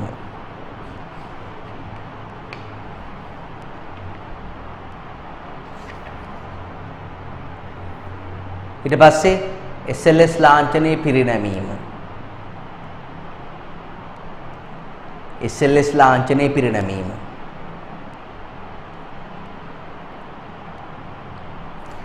right 31 පිටුවට යන්නේ SLS ප්‍රමිතියක් ලබා ගැනීම සඳහා සම්පූර්ණ කළ යුතු අවශ්‍යතා ඔය තියෙන ළමයි අවශ්‍යතා ටික. ඒක පුතාලා විවේක පාඩුවේ හිමිසර කියව ගන්න. විභාගයට අහන එකක් නෑ. නමුත් ඉතින් විභාග වලට විතරක් නෙමෙයි ඉගෙන ගන්න කවදාරි දවසක ඕගොල්ලෝ මොකක් කර නිෂ්පාදනයක් කරනවා. ඔය ජෑම් බෝතලයක් හදනවා ගෙදර. SLS ලාංඡනය අනිවාර්යෙන් ගන්න අනිවාර්යෙන්ම ගන්න ඕනේ. ඒක ඔයා කැමතුන නැත්නම් ගන්නම ඕනේ ජෑම් වලට. ඒතර ඔයා දැනගන්න ඕනේ SLS ලාංඡනයක් ගන්න වාට නිකන් ගිහිල්ලා මට SLS ඕනේ කියලා අත උස්සලා ඉල්ලන්න බෑ මේ පොර සානාදාර ඉල්ලනවා වගේ. රජේ අනේ මටත් SLS දෙන්න මටත් SLS දෙන්න කියලා එහෙම පොර කාලා ගන්න බෑ. ඒකට අවශ්‍යතා 12ක් තියෙනවා සම්පූර්ණ ගන්න. ඒ අවශ්‍යතා 12 තමයි මෙතන තියෙන්නේ. ඒතර SLS ගන්න එක අමාරුයි කියන එක තමන් අවබෝධ කරගන්න. තමන්ට ඉස්කෝලේ කවදාකවත් කියන්නේ SLS ගන්න ගාස්තුවක් ගෙවන්න ඕනේ. වාර්ෂිකව ඒ ගාස්තුව අලුත් කරන්න ඕනේ. හරි SLS ආයතනයේ හිටපු ගමන් ආයතන කඩාගෙන පැනලා ඒ අවශ්‍යතා ඒ විදිහට තියනවද කියලා ආයි නැවත බලනවා. ඒව කවදාකවත් කියන්නේ නැහැ. නමුත් ඒවා අපි ඉගෙන ගන්නවා කියලා කියන්නේ ඒ දැනගත යුතු දේවල් දැනගන්නවා කියන කාරණේ. ඔකට කතරයක් දාන්න බලන්න අවශ්‍යතාවයක් නැහැ. හරි ඊට පස්සේ තර තුනක් දාන්න SLS ප්‍රමිතියක් ලබා ගැනීමෙන් පාරිභෝගිකයට සහ නිෂ්පාදකයට අත්වන ප්‍රතිලාභ. මේවා එකක්වත් ඕගොල්ලන්ගේ ටීචර්ස් මැනුවල් එකේ නැහැ. නමුත් පාස් පේපර් වල අහලා තියෙනවා. පුතා එකපාරක් පාස් පේපර් එක ඇව්වා SLS ලාංඡනය අනිවාර්යයෙන්ම ලබාගත යුතු ආහාර වර්ග 5ක් කියන්නේ. ආහාර වර්ග 4ක්. SLS ලාංඡනය අනිවාර්යයෙන් ලබාගත යුතු ආහාර වර්ග. ටීචර්ස් මැනුවල් එකේ කොහෙවත් නැහැ. ඉතින් එතකොට අපි ඒවා ප්‍රැක්ටිස් එකකින් අපි දැනගන්න. ඒ කියන්නේ ගුරුවරු දැනගන්න ඕන ළමයට ඒක උගන්වන්න. මෙන්න මේ වගේ දේවල් තියෙනවා කියලාවල්. ඉතින් එතෙන්දී ළමයට ඉතින් ඒ එක්ස්කියුස් එකක් නැහැ. ඊට පස්සේ ගුරුවරුන්ට බයින්න මේ පටන් ගන්නවා ළමයි ඉගෙනුවේ නැහැ කියලාවල්. අපි ටිකක් වැඩිපුර ඉගෙනුවාම සමහර ටීචර්ස්ලා බයිනවා මැනුවල් එකේ නැතිව උගන්ලා දෙනවා කියලා. ඒතර පාස් පේපර් අරගෙන බලන්න මැනුවල් එකේ නැතිව තමයි අවිල්ලා දෙන්නේ. මැනුවල් එක කියන්නේ 2017. තව එක අප්ඩේට් වෙන්න ඕනේ. දැන් ඉන්නේ අපි 2022 ලියන්නේ. ඒ කියන්නේ අවුරුදු 5කින් අප්ඩේට් වෙලා නැහැ. ඒතකොට ඒකට අකුරු අලුතෙන් අච්චු ගහලා එන්නේ නැහැ. අපි දැනගන්න ඕන ඒවා අප්ඩේට් කරගෙන යන්න. හරි. ඒතකොට නිෂ්පාදකයන්ට ලැබෙන ප්‍රතිලාභ තමයි ඕනම ප්‍රමිතියකින් තියෙන ප්‍රධාන ප්‍රතිලාභය තමයි පුතා සම්පත්නාස්‍ය අඩු කරගන්න පුළුවන්. ඒකෙන් තමන්ගේ නිෂ්පාදන පිරිවෙල අඩු කරගෙන ලාභය වැඩි කරගන්න පුළුවන්. ඒ කියන්නේ එක දෙයක් කළාම ඒකේ වාසි වැලක් වගේ තියෙනවා. සම්පත්නාස්‍ය අඩු වුණාම නිෂ්පාදන පිරිවෙල අඩු වෙනවා. නිෂ්පාදන පිරිවෙල අඩු වුණාම ලාභය අඩු කරගන්න පුළුවන්. අනිත් එක ගුණාත්මකව නිපදවන්න පුළුවන්. ගුණාත්මකව නිෂ්පාදනය කරාම මොකද වෙන්නේ? ව්‍යාපාරිකයෙකුගේ ප්‍රතිරූපයටත් හොඳයි. නේ? භාණ්ඩ ආ සේවාවල ඉල්ලුම් වැඩි වෙනවා. අනිත් එක SLS වගේ ප්‍රමිතියක් ගත්තාම ඉස්සරහට ජාත්‍යන්තර ප්‍රමිත ගන්නත් පහසුයි. ඔය ISO ඒ වගේ ප්‍රමිත ගන්නත් අනිවාර්යයෙන්ම පහසුවක් වෙනවා ඒක. නේ? තරඟයට සාර්ථකව මුහුණ දෙන්නත් පුළුවන් ප්‍රමිතින් නැති අයත් එක්ක හොඳට තරඟ කිරීමේ හැකියාවත් අනිවාර්යයෙන් ලැබෙනවා. පාරිභෝගික පැමිණිලි පාරිභෝගික සංවිධාන වලින් එල්ලවෙන විරෝධතා නඩු හබ නීතිමය ගැටලු ඒවා පුළුවන් තරම් අඩු කරගන්න පුළුවන්. හරි හොඳට බලලා highlight කරගන්න. හොඳට බලලා highlight කරගන්න.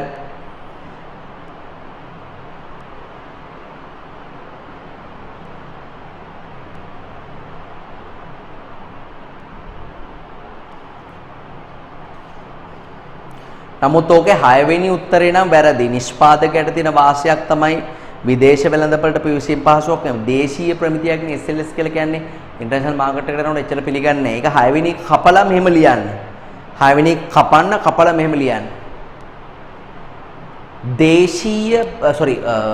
විදේශීය ප්‍රමිත ලබා ගැනීම පහසු වීම. දැන් දරුවනේ SLS වලට අවශ්‍යතා 12යිනේ තියෙන්නේ සම්පූර්ණ කරන්න. ISO 9001 ගන්න තියෙන අවශ්‍යතාව 20යි. ඒ කියන්නේ 12 කියන්නේ තව 8යි යන්න තියෙන්නේ. ඒ 12ත් එක්ක තමයි. ඉතින් ඒතකොට ඒ වගේ වාසි තියෙනවා. ඔයාලට තේරෙනවද මම කියන දේ? ඒ කියන්නේ මේ 12 සම්පූර්ණ කරපු එකාට මේකට යන්න බැරි කමක් නැහැ නේ. 20ට යන්න බැරි කමක් නැහැ නේ. නේද? ඒතකොට ඔයා ලියන්න 6 වෙනි එක කපලා විදේශ ප්‍රමිත ලබා ගැනීම පහසු වීම කියන. විදේශ ප්‍රමිත ලබා ගැනීම පහසු වීම. right 32ට යමු. නිෂ්පාදකීන් SLS ප්‍රමිතියක් අඛණ්ඩව පවත්වා ගන්නා බව ප්‍රමිති ආයතනයේ තහවුරු කර ගන්න ආකාරය නම් කරන්න. මෙහෙමයි ඉතින් අවංක නෑනේ. ප්‍රමිතිය ගන්න වෙලාවට හොඳට තියෙනවා. ඊට පස්සේ ටික දවසකින් ප්‍රමිතිය කඩ වෙනවා. නේ? අවංකයි කියලා යාළු වෙලා හිටපු ගමන් අවංකද කියලා බලන්න විවිධ පරීක්ෂණ කරලා බලනවා. ඊට පස්සේ කෙල්ල ෆෝන් එක අරන් බලනවා. යාළුවෙක් දාලා මිස් කෝල් එකක් ගහලා කෝල් එකක් දීලා බලනවා. ඔය තමන්ගේ කොල්ල අවංකයිද කියලා බලන්න. ඒ වගේ පොඩි පරීක්ෂණ කරලා බලනවා. ප්‍රමිති ආයතන නිකන් ඉන්නේ නැහැ. SLS ගත්තා කියලා නිකන් ඉන්නේ නැහැ. සැරෙන් සැරේ නිෂ්පාදනාගාරයට ගිහලා පරීක්ෂා කරනවා. වෙළඳ සැල් වලට සාමාන්‍ය පාරිභෝගික විදිහට ගිහලා බීම් බෝතලයක් අරගෙන කඩලා බලනවා ඒකේ තියෙන සංඝටක හරිද කියලා. හරි. නිෂ්පාදකයව මාස 3කට සැරයක් විතර ගෙන්නගෙන ඒගොල්ලන්ට විවිධ දේශන සම්මන්ත්‍රණ එහෙම දීලා ඒගොල්ලන්ගේ බ්‍රේන් වොෂ් කරලා යවනවා. වැරදි වැඩකට හිත තියාගෙන ඉන්නකොටම පොයේ දවසට පන්සලට ගෙනලා බණ කියලා වැරදි අයින් කරනවා වගේ ගෙන්නලා බණ කියලා ඉවරලා එළින්ම හිත හදලා යවනවා. බ්‍රේන් වොෂ් කරලා යවනවා. ඒ වගේ ක්‍රියාමාර්ග ගන්නවා ප්‍රමිති ආයතනය. මෙහෙම ලියන්න. වරින් වර නිෂ්පාදනාගාරයේ පරීක්ෂා කිරීම. වරින් වර නිෂ්පාදනාගාරයේ පරීක්ෂා කිරීම.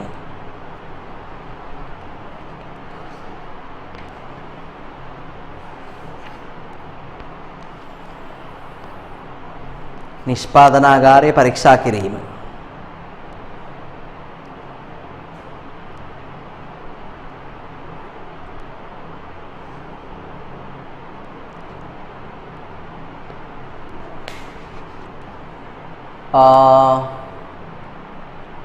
ඊට පස්සේ වෙළඳපොලින් නියදි ලබාගෙන ඒවා පරීක්ෂා කිරීම. වෙළඳපොලින් නියදි ලබාගෙන ඒවා පරීක්ෂා කිරීම.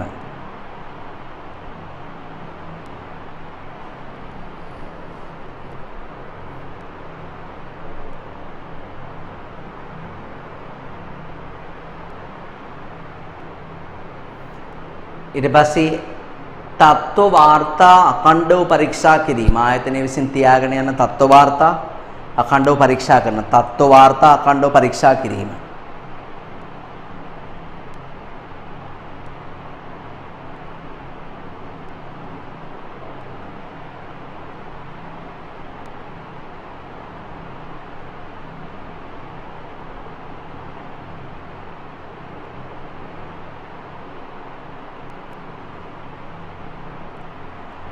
ඊට පස්සේ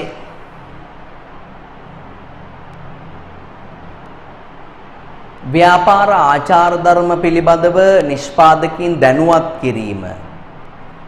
අර වැරදි වැඩ කරන්න එපා කියලා දැනුවත් කරනවා ඉතින්.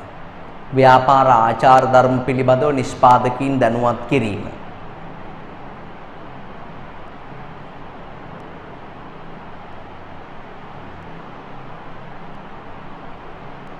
right.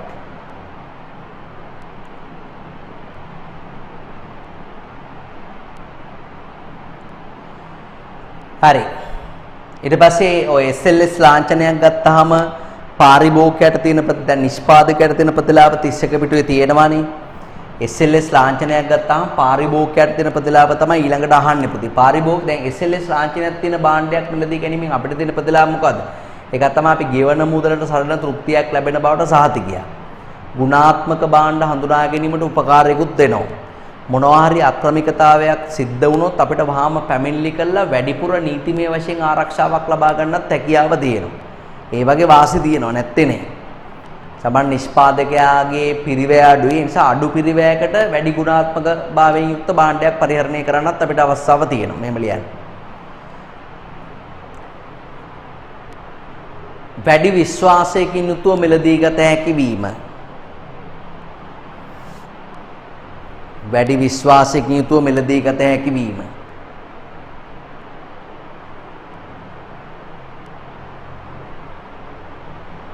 වැඩි විශ්වාසයකින් යුතුව මිලදී ගත හැකි වීම.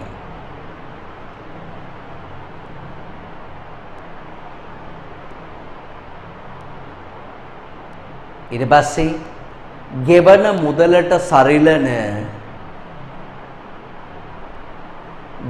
මුදලට සරිලන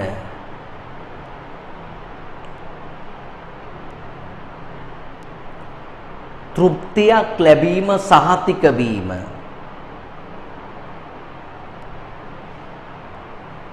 ගෙවන මුදලට සරිලන තෘප්තියක් ලැබීම සහතික වීම.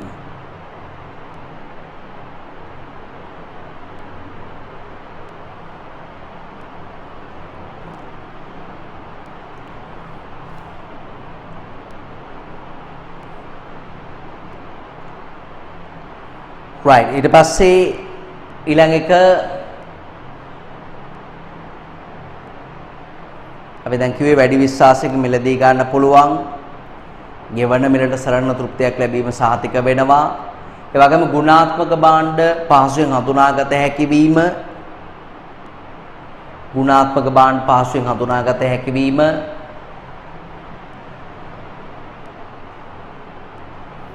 තව අපි ලිව්වා නේද අපි ආක්‍රමිකතාවයකදී වැඩි නීතිමය රැකවරණයක් ලැබිය හැකි වීම එකත් ලිව්වා. ඊට පස්සේ සාපේක්ෂව අඩු පිරිවැයක් යටතේ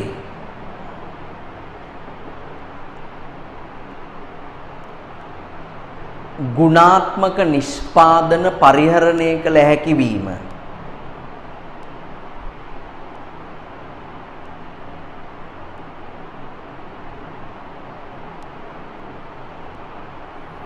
සාපේක්ෂව අඩු පිරිවැයක් යටතේ ගුණාත්මක නිෂ්පාදන පරිහරණය කළ හැකි වීම.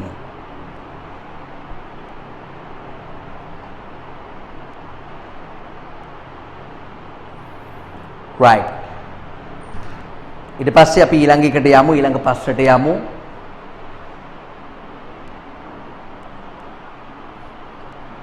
හරි ඒක 31 පිටුවේ ඊළඟ ප්‍රශ්නේ බලන්න. 32 පිටුවේ ඊළඟ ප්‍රශ්නේ බලන්න.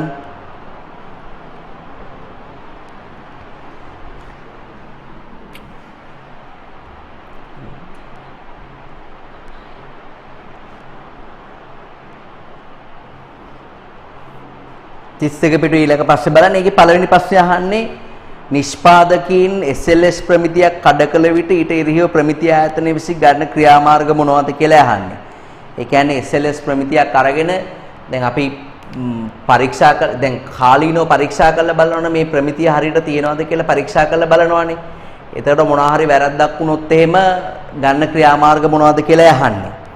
හරි අනාවරණය කරගත්තොත් මොනවා හරි වැරද්දක් වෙලා තියෙනවා කියලා මගදී දැන් නිෂ්පාදනාගාරයට පැනපු වෙලාවේ නිකන් ඔෆිස් එකට කතා කරලා බලනවා මහත්තයෝ ඉන්නවද කියලා.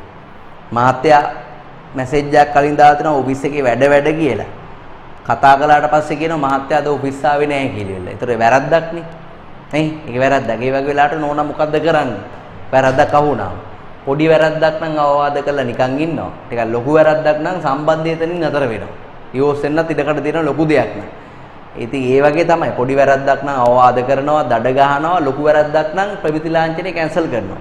කැන්සල් කරනවා විතර නෙවෙයි පත්තරෙත් දානවා. ඊට පස්සේ ආයි ජීවිතේට ප්‍රමිතියක් එහෙම ගන්න වෙන්නේ නැහැ. ඒ ආයතන බ්ලැක් ලිස්ට් වෙනවා කියලා මේ ආයතනේ. මෙම ලියන්නේ.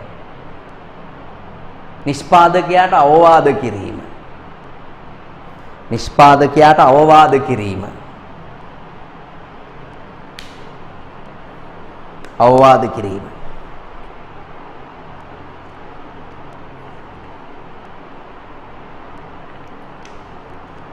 ඊළඟ දඩ නියම කිරීම.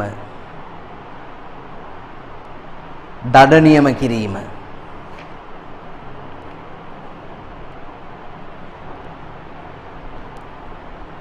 ඒ වගේම ප්‍රමිති ලාංඡනය අහෝසි කිරීම.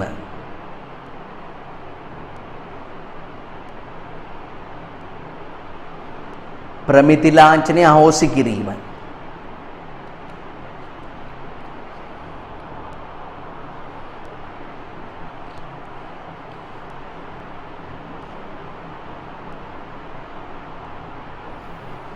right.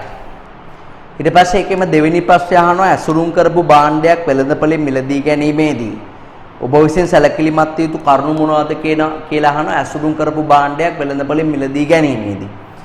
දරුවනේ දැන් ඕගොල්ලන්ට ඔකට ලියන්න හිතන උත්තරේ මොකද්ද? ඉතින් ඇසුරුම් කරපු භාණ්ඩයක් මිලදී කරනකොට සැලකිලිමත් වෙන කරුණු කා ඕගොල්ලන් ලියන්න හිතනවා මොකද්ද? ඕගොල්ලන් ලියන්න හිතනවා මේ නිෂ්පාත දිනය, කල්ලිකුත්තේ දිනය, බර හෝ ප්‍රමාණය ඒව නෙමෙයි. ඒව ලියලා හරියන්නේ. ඇසුරුම් කරපු භාණ්ඩයක් දැන් ඔයාලා මතක තියාගන්න ඇසුරුමකට අපි ඉංග්‍රීසියෙන් කියන්නේ මොකද්ද? ඇසුරුමකට අපි ඉංග්‍රීසියෙන් කියන්නේ පැකේජ් කියලා තමයි ඉංග්‍රීසියෙන් අපි කියන්නේ. පැකේජ්. ඒතර ඇසුරුමක් තියෙන භාණ්ඩයක් වෙළඳපොලෙන් මිලදී ගන්නකොට මේ පැකේජ් කියන වචනෙන්ම අපිට ඒකේ වාසිතික සාරාංශ කරගන්න පුළුවන්. P කියන්නේ ප්‍රොටෙක්ෂන්. ඒ කියන්නේ භාණ්ඩයට ඇසුරුමෙන් ලැබෙන ආරක්ෂාව පිළිබඳව අපි බලන්න ඕනේ. දැන් ඇපල් ගෙඩි වලට දාලා තියෙන ඇසුරුම පුතාලා දකින්නවනේ දැන් නිකන් පොඩ්ඩක් සෙලෝෆේන් වගේ ඇසුරුමක් දාලා තියෙන්නේ. නිකන් පොඩි ස්පන්ජ් වගේ එකක් නේද? නැත්නම් ඒව ප්‍රවාහණය කරනකොට ගෙඩිය හැප්පිලා මෙහෙම එන ගෙඩිය හැප්පිලා ගෙඩි තැලෙනවා. ඒ ගෙඩි තැලෙන හින්දා තමයි ආරක්ෂාවට ඒක දාලා තියෙන්නේ. හරිද? right. එතකොට ආරක්ෂාව බලනවා. ඊට පස්සේ ඇට්‍රැක්ෂන් එක ඒ කියන්නේ ආකර්ෂණීයභාවය ඒකත් අපිට වැදගත්. දැන් ටොපියක් වුණත් අපිට ගන්න ඉතින්නේ ආකර්ෂණීය කොලයක් දාලා තියෙනවා. ගෑන් ළමයි දිහා බලන්න ඉතින්නේ ආකර්ෂණීය ඇසුරුමක්, ආකර්ෂණීය ඇඳුමක් අඳන් ඉන්නවනම් තමයි බලන්න ඉතින්නේ. නේද? ගෙදර එනකොට මහත්තයා වයිෆ් ඉන්නවා දැලිකුණු පෙරාගෙන පරණ ඇඳුමක් ඇඳගෙන කෙස් වක් කරගෙන ඉන්නවා. එපා වෙනවා මේ මනුස්සයාට. පාර දිගේ යනකොට ලස්සන ගෑන් ළමයි බල එන්නේ. එයාට ගෙදර ආම් හිතෙන්න ඕන පුතේ පාරේ ඉන්නේ මොකද යකෝ ගෙදරනේ මැණික් කැටේ ඉන්නේ කියලා. ඒ ගානට ගෑනු කෙනා ලෑස්ති වෙලා ඉන්න ඕන මහත්තයා ගෙදර එනකොට. හැබැයි පිරිමි කට්ටියත් ඒ වගේ තමයි. හරි. කලිසම් කොටයක් ගාගෙන දාඩිය පෙරාගෙන විට කාගෙන ඉඳියාම ගෙදර ගෑනට එපා වෙනවා. ඒක තමයි ඇත්ත. ආකර්ෂණීයභාවය කියන එක නිතරම වැදගත්. ඒක ගෙදෙද්දිත් අනිවාර්යෙන් මිනිස්සු මේන්ටේන් කරන්න ඕන දෙයක්. ඒ ගොඩක් අයට ගෙදෙද්දි අමතක වෙනවා. ඒකයි වෙලාවේ ගෙදරනේ ඉන්නේ. එහෙම හිතනවා. කන්වීනියන්ස් කියලා කියන්නේ පහසුව කියන එක. රැගෙන යාමේ පහසුව, භාවිත කිරීමේ පහසුව, නේ? පරිහරණය කිරීමේ පහසුව. දැන් කෙසල් ගෙඩියක ලෙල්ල තියෙන හින්දා පරිහරණය කරන්න ලේසි. නේ? වතුර බෝතලයක අණ්ඩක් තියෙනවා නම් එල්ලන් යන්න ලේසි. ඒ පහසුව බලනවා ඇසුරුනේ. නොලෙජ් කියලා කියන්නේ අපිට ලබා දෙන අවබෝධය, භාණ්ඩේ භාවිත කිරීමේ උපදෙස්, කල්ලිකුත්තේ දිනය, නිෂ්පාදනයේ අඩංගු ද්‍රව්‍ය. අන්නේ අර මුලින් අපි කතා කරපුවා තියෙන ඒවා අවබෝධය. K E කියලා කියන්නේ එක්ස්ට්‍රා යූස් අතිරේක ප්‍රයෝජන. දැන් ප්ලාස්ටික් බෝතලයක් වගේ නම් අතිරේක ප්‍රයෝජනයක් තියෙනවා. හරි. නෙස්ටමෝල් ටින් එකේ ටින් එකක අතිරේක ප්‍රයෝජනයක් තියෙනවා. G කියලා කියන්නේ greater value කියන එක නේද? නෑ මෙතන නෑ greater value කියලා කියන්නේ වටිනාකම වැඩි කිරීම. භාණ්ඩේ වටිනාකම වැඩි වෙනවද? මේ ඇසුරුමෙන් කියන එක කියන්නේ වටිනාකම පෙනුම වැලියු එක කියන එක වැඩි වෙනවද කියන එක. කියන්නේ පරිසරයට වන හානිය. අදාළ ඇසුරුමෙන් පරිසරයට වන හානිය. පොලිතින් එකක්ද ප්ලාස්ටික් එකක්ද ඉවත දැම්මහම මොකද වෙන්නේ කියලා අපි සාමාන්‍යයෙන් හොඳ පාරිභෝගිකයෙක් විදිහට මෙන්න මේ කාරණාවන් පිළිබඳව පරීක්ෂාකාරී වෙන්න ඕනේ. හරි හොඳයි. එහෙනම් අපි ලියමු එහෙනම් බලන්න පළවෙනි එක මම මේවා ලියන්නේ නැහැ. මේ විදිහට ලියන්නේ නැහැ. නමුත් මේකෙත් තමයි මම උත්තරේ හදාගන්නේ. මම ලියන්නේ. ඇසුරුමෙන් භාණ්ඩයට ලැබෙන ආරක්ෂාව පිළිබඳව.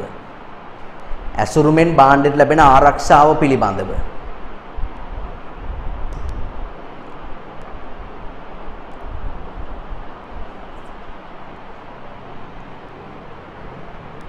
භාණ්ඩයට ලැබෙන ආරක්ෂාව පිළිබඳව. ඒ වගේම ආකර්ෂණීයභාවය. ආකර්ෂණීයභාවය.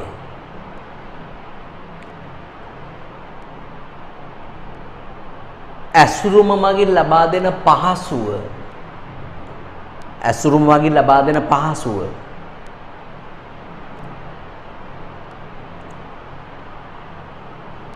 ඊළඟ පාරිභෝගික දැනුවත් කිරීම පිළිබඳව. පාරිභෝගික දැනුවත් කිරීම පිළිබඳව.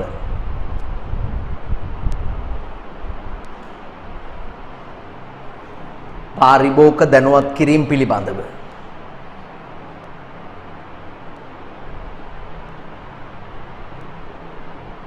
ලබා දෙන අතිරේක ප්‍රයෝජන පිළිබඳව.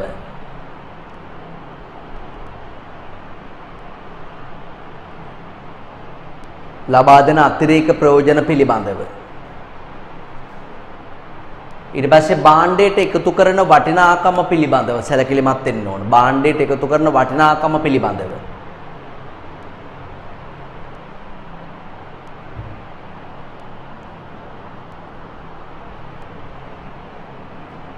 ඒ වගේම පරිසරයට ඇති කරන බලපෑම පිළිබඳව.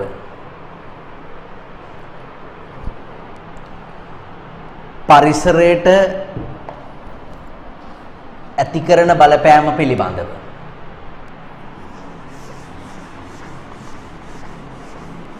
right හොඳයි. අපි කතා කළේ පිටුවංක 32ට අදාළ කොටසක්. අපි යමු පිටුවංක 33 මාතෘකාවට. පිටුවංක 33.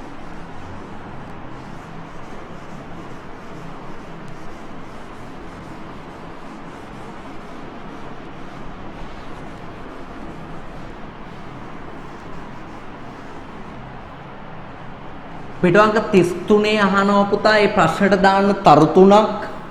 මාර වැදගත් ප්‍රශ්නයක්. ශ්‍රී ලංකා ප්‍රමිති ආයතනය විසින් ප්‍රමිති ක්‍රියාත්මක කරන ආකාර මොනවද කියලා අහනවා. එහා පැත්තේ පිටුවේ විස්තරාත්මකව දාලා තියෙනවා. ප්‍රමිති ක්‍රියාත්මක කරන ආකාර. ශ්‍රී ලංකා ප්‍රමිති ආයතනයේ ප්‍රමිති ක්‍රියාත්මක කරන ආකාර. right. මොනවාද ශ්‍රී ලංකා ප්‍රමිති ආයතනයේ ප්‍රමිති ක්‍රියාත්මක කරන ප්‍රධාන ආකාර වෙන්නේ? එකක් තමයි ස්වේච්ඡා පිළිපැදීම කියලා ක්‍රමයක් තියෙනවා. මේවා මම කියලා දෙන්නම්. ස්වේච්ඡා පිළිපැදීම. දැන් මේවා ඔයගොල්ලන්ගේ ටීචර්ස් මැනුවල් එකේ තියෙනවා. මෙහෙම නම් කළා විතරයි තියෙන්නේ. නමුත් ළමයා දන්නේ ස්වේච්ඡා පිළිපැදීම කියන්නේ මොකක්ද කියලා. දැන් තව තියෙනවා SLS සහතික ලාංඡන ක්‍රමයේ මගින්. SLS සහතික ලාංඡන ක්‍රමයේ මගින්. ඔච්චරයි තියෙන්නේ. වෙන මොකුත් නැහැ. ත්‍රයා දන්නේ SLS සහතික ලාංඡන දෙන්නේ මොනවටද නොදෙන්නේ මොනවටද අනිවාර්යෙන් ගන්න ඕන මොනවද ඒ ගැන විස්තරයක් නෑ. දැන් නමුත් ගුරුවරයෝ උගන්වන්න ඕන. නමුත් විභාගෙදීව අහනවා. හරි. ඒ වගේම పూర్ව අපනයන පරීක්ෂාව මගින්. දැන් මේක ළමෙක් හරි විභාගෙ නිකන් හරි එවුවොත් මොනවද මේ పూర్ව අපනයන පරීක්ෂාව කියන්නේ කියලා. ඒකේ ළමයාගේ పూర్වේ කර්ම වෙන්නත් පුළුවන්. ඒ ළමයා එළියට දායි සමහරලාට. මොකද මේ කියන්නේ මැනුවල් එකේ නෑ. මැනුවල් සරණං ගච්ඡාමි කියන කට්ටියට උගන්වන්න බෑ මේක. ඒ මැනුවල් එකේ තියෙන විතර උගන්වන්නේ ඒගොල්ලෝ. ඊට පස්සේ අනිත් එක තමයි ආනයන පරීක්ෂාව මගින් කරනවා. ආනයන පරීක්ෂාව මගින් කරනවා. ප්‍රමිති ක්‍රියාත්මක කරනවා.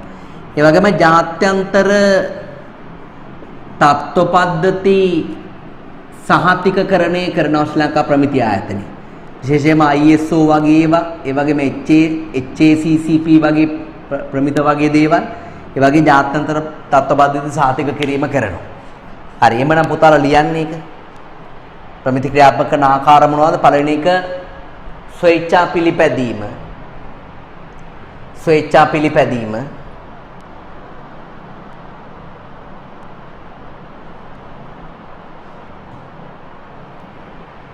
ඒ වගේම SLS සහතික ලාංඡන ක්‍රමය.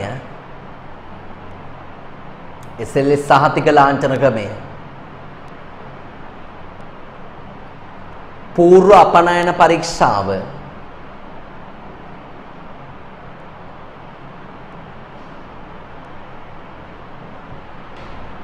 ඒ වගේම ආනයන පරීක්ෂාව. ආනයන පරීක්ෂාව.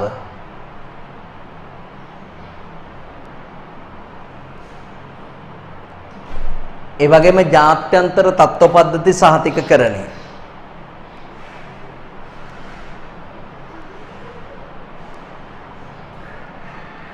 ජාත්‍යන්තර තත්ත්ව පද්ධති සහතිකකරණය.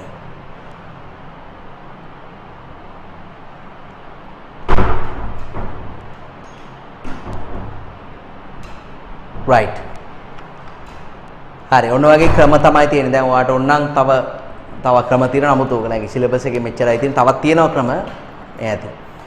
අවුනට වඩා දෙන්නත් හොඳ නෑනේ.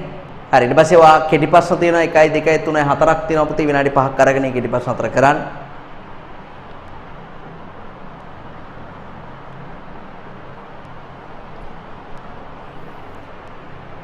right. කරලා උත්තර බලමු. ප්‍රමිති ආයතනයේ විසින් ලබා නොදෙන සේවාවක් වන්නේ ප්‍රමිති ආයතනයේ විසින් ලබා නොදෙන සේවාවක් වන්නේ අපනයන බලපත්‍ර නිකුත් කිරීම කරන්නේ. SLS සහතිකකරණයේ වාසියක් නොවන්නේ 2 ප්‍රවාදනයේ සඳහා පිරිවැයක් ඇතුළු මේ SLS ලාංඡනය තිබ්බා කියලා ප්‍රචාරණය කරන්න පිරිවැයක් නැති වෙන්නේ නැහැ නේ. පිරිවැයක් යනවනේ. ප්‍රමිති ආයතන ලබා නොදෙන සේවාවක් වන්නේ. එතන උත්තර දෙකක් තියෙනවා. 4යි 5යි දෙකම උත්තර. සනීප ආරක්ෂක සහතික අපනයන බලපත්‍රය ඒවා දෙන්නේ. ශ්‍රී ලංකා ජාතික තත්ත්ව සම්මානය පිරිනමනු ලබන්නේ ශ්‍රී ලංකා ප්‍රමිති ආයතනයේ. ශ්‍රී ලංකා ප්‍රමිති ආයතනය. අපි ඊළඟ වීඩියෝ එකේදී සාකච්ඡා කරමු මෙන්න මේවෙන් අදහස් වෙන්නේ මොකක්ද කියන්නේ. නේ මේවයි අදහස දැන ගැනීම කියන එක මාර වැදගත් විභාගෙදී ලකුණු ටිකක් ගන්න.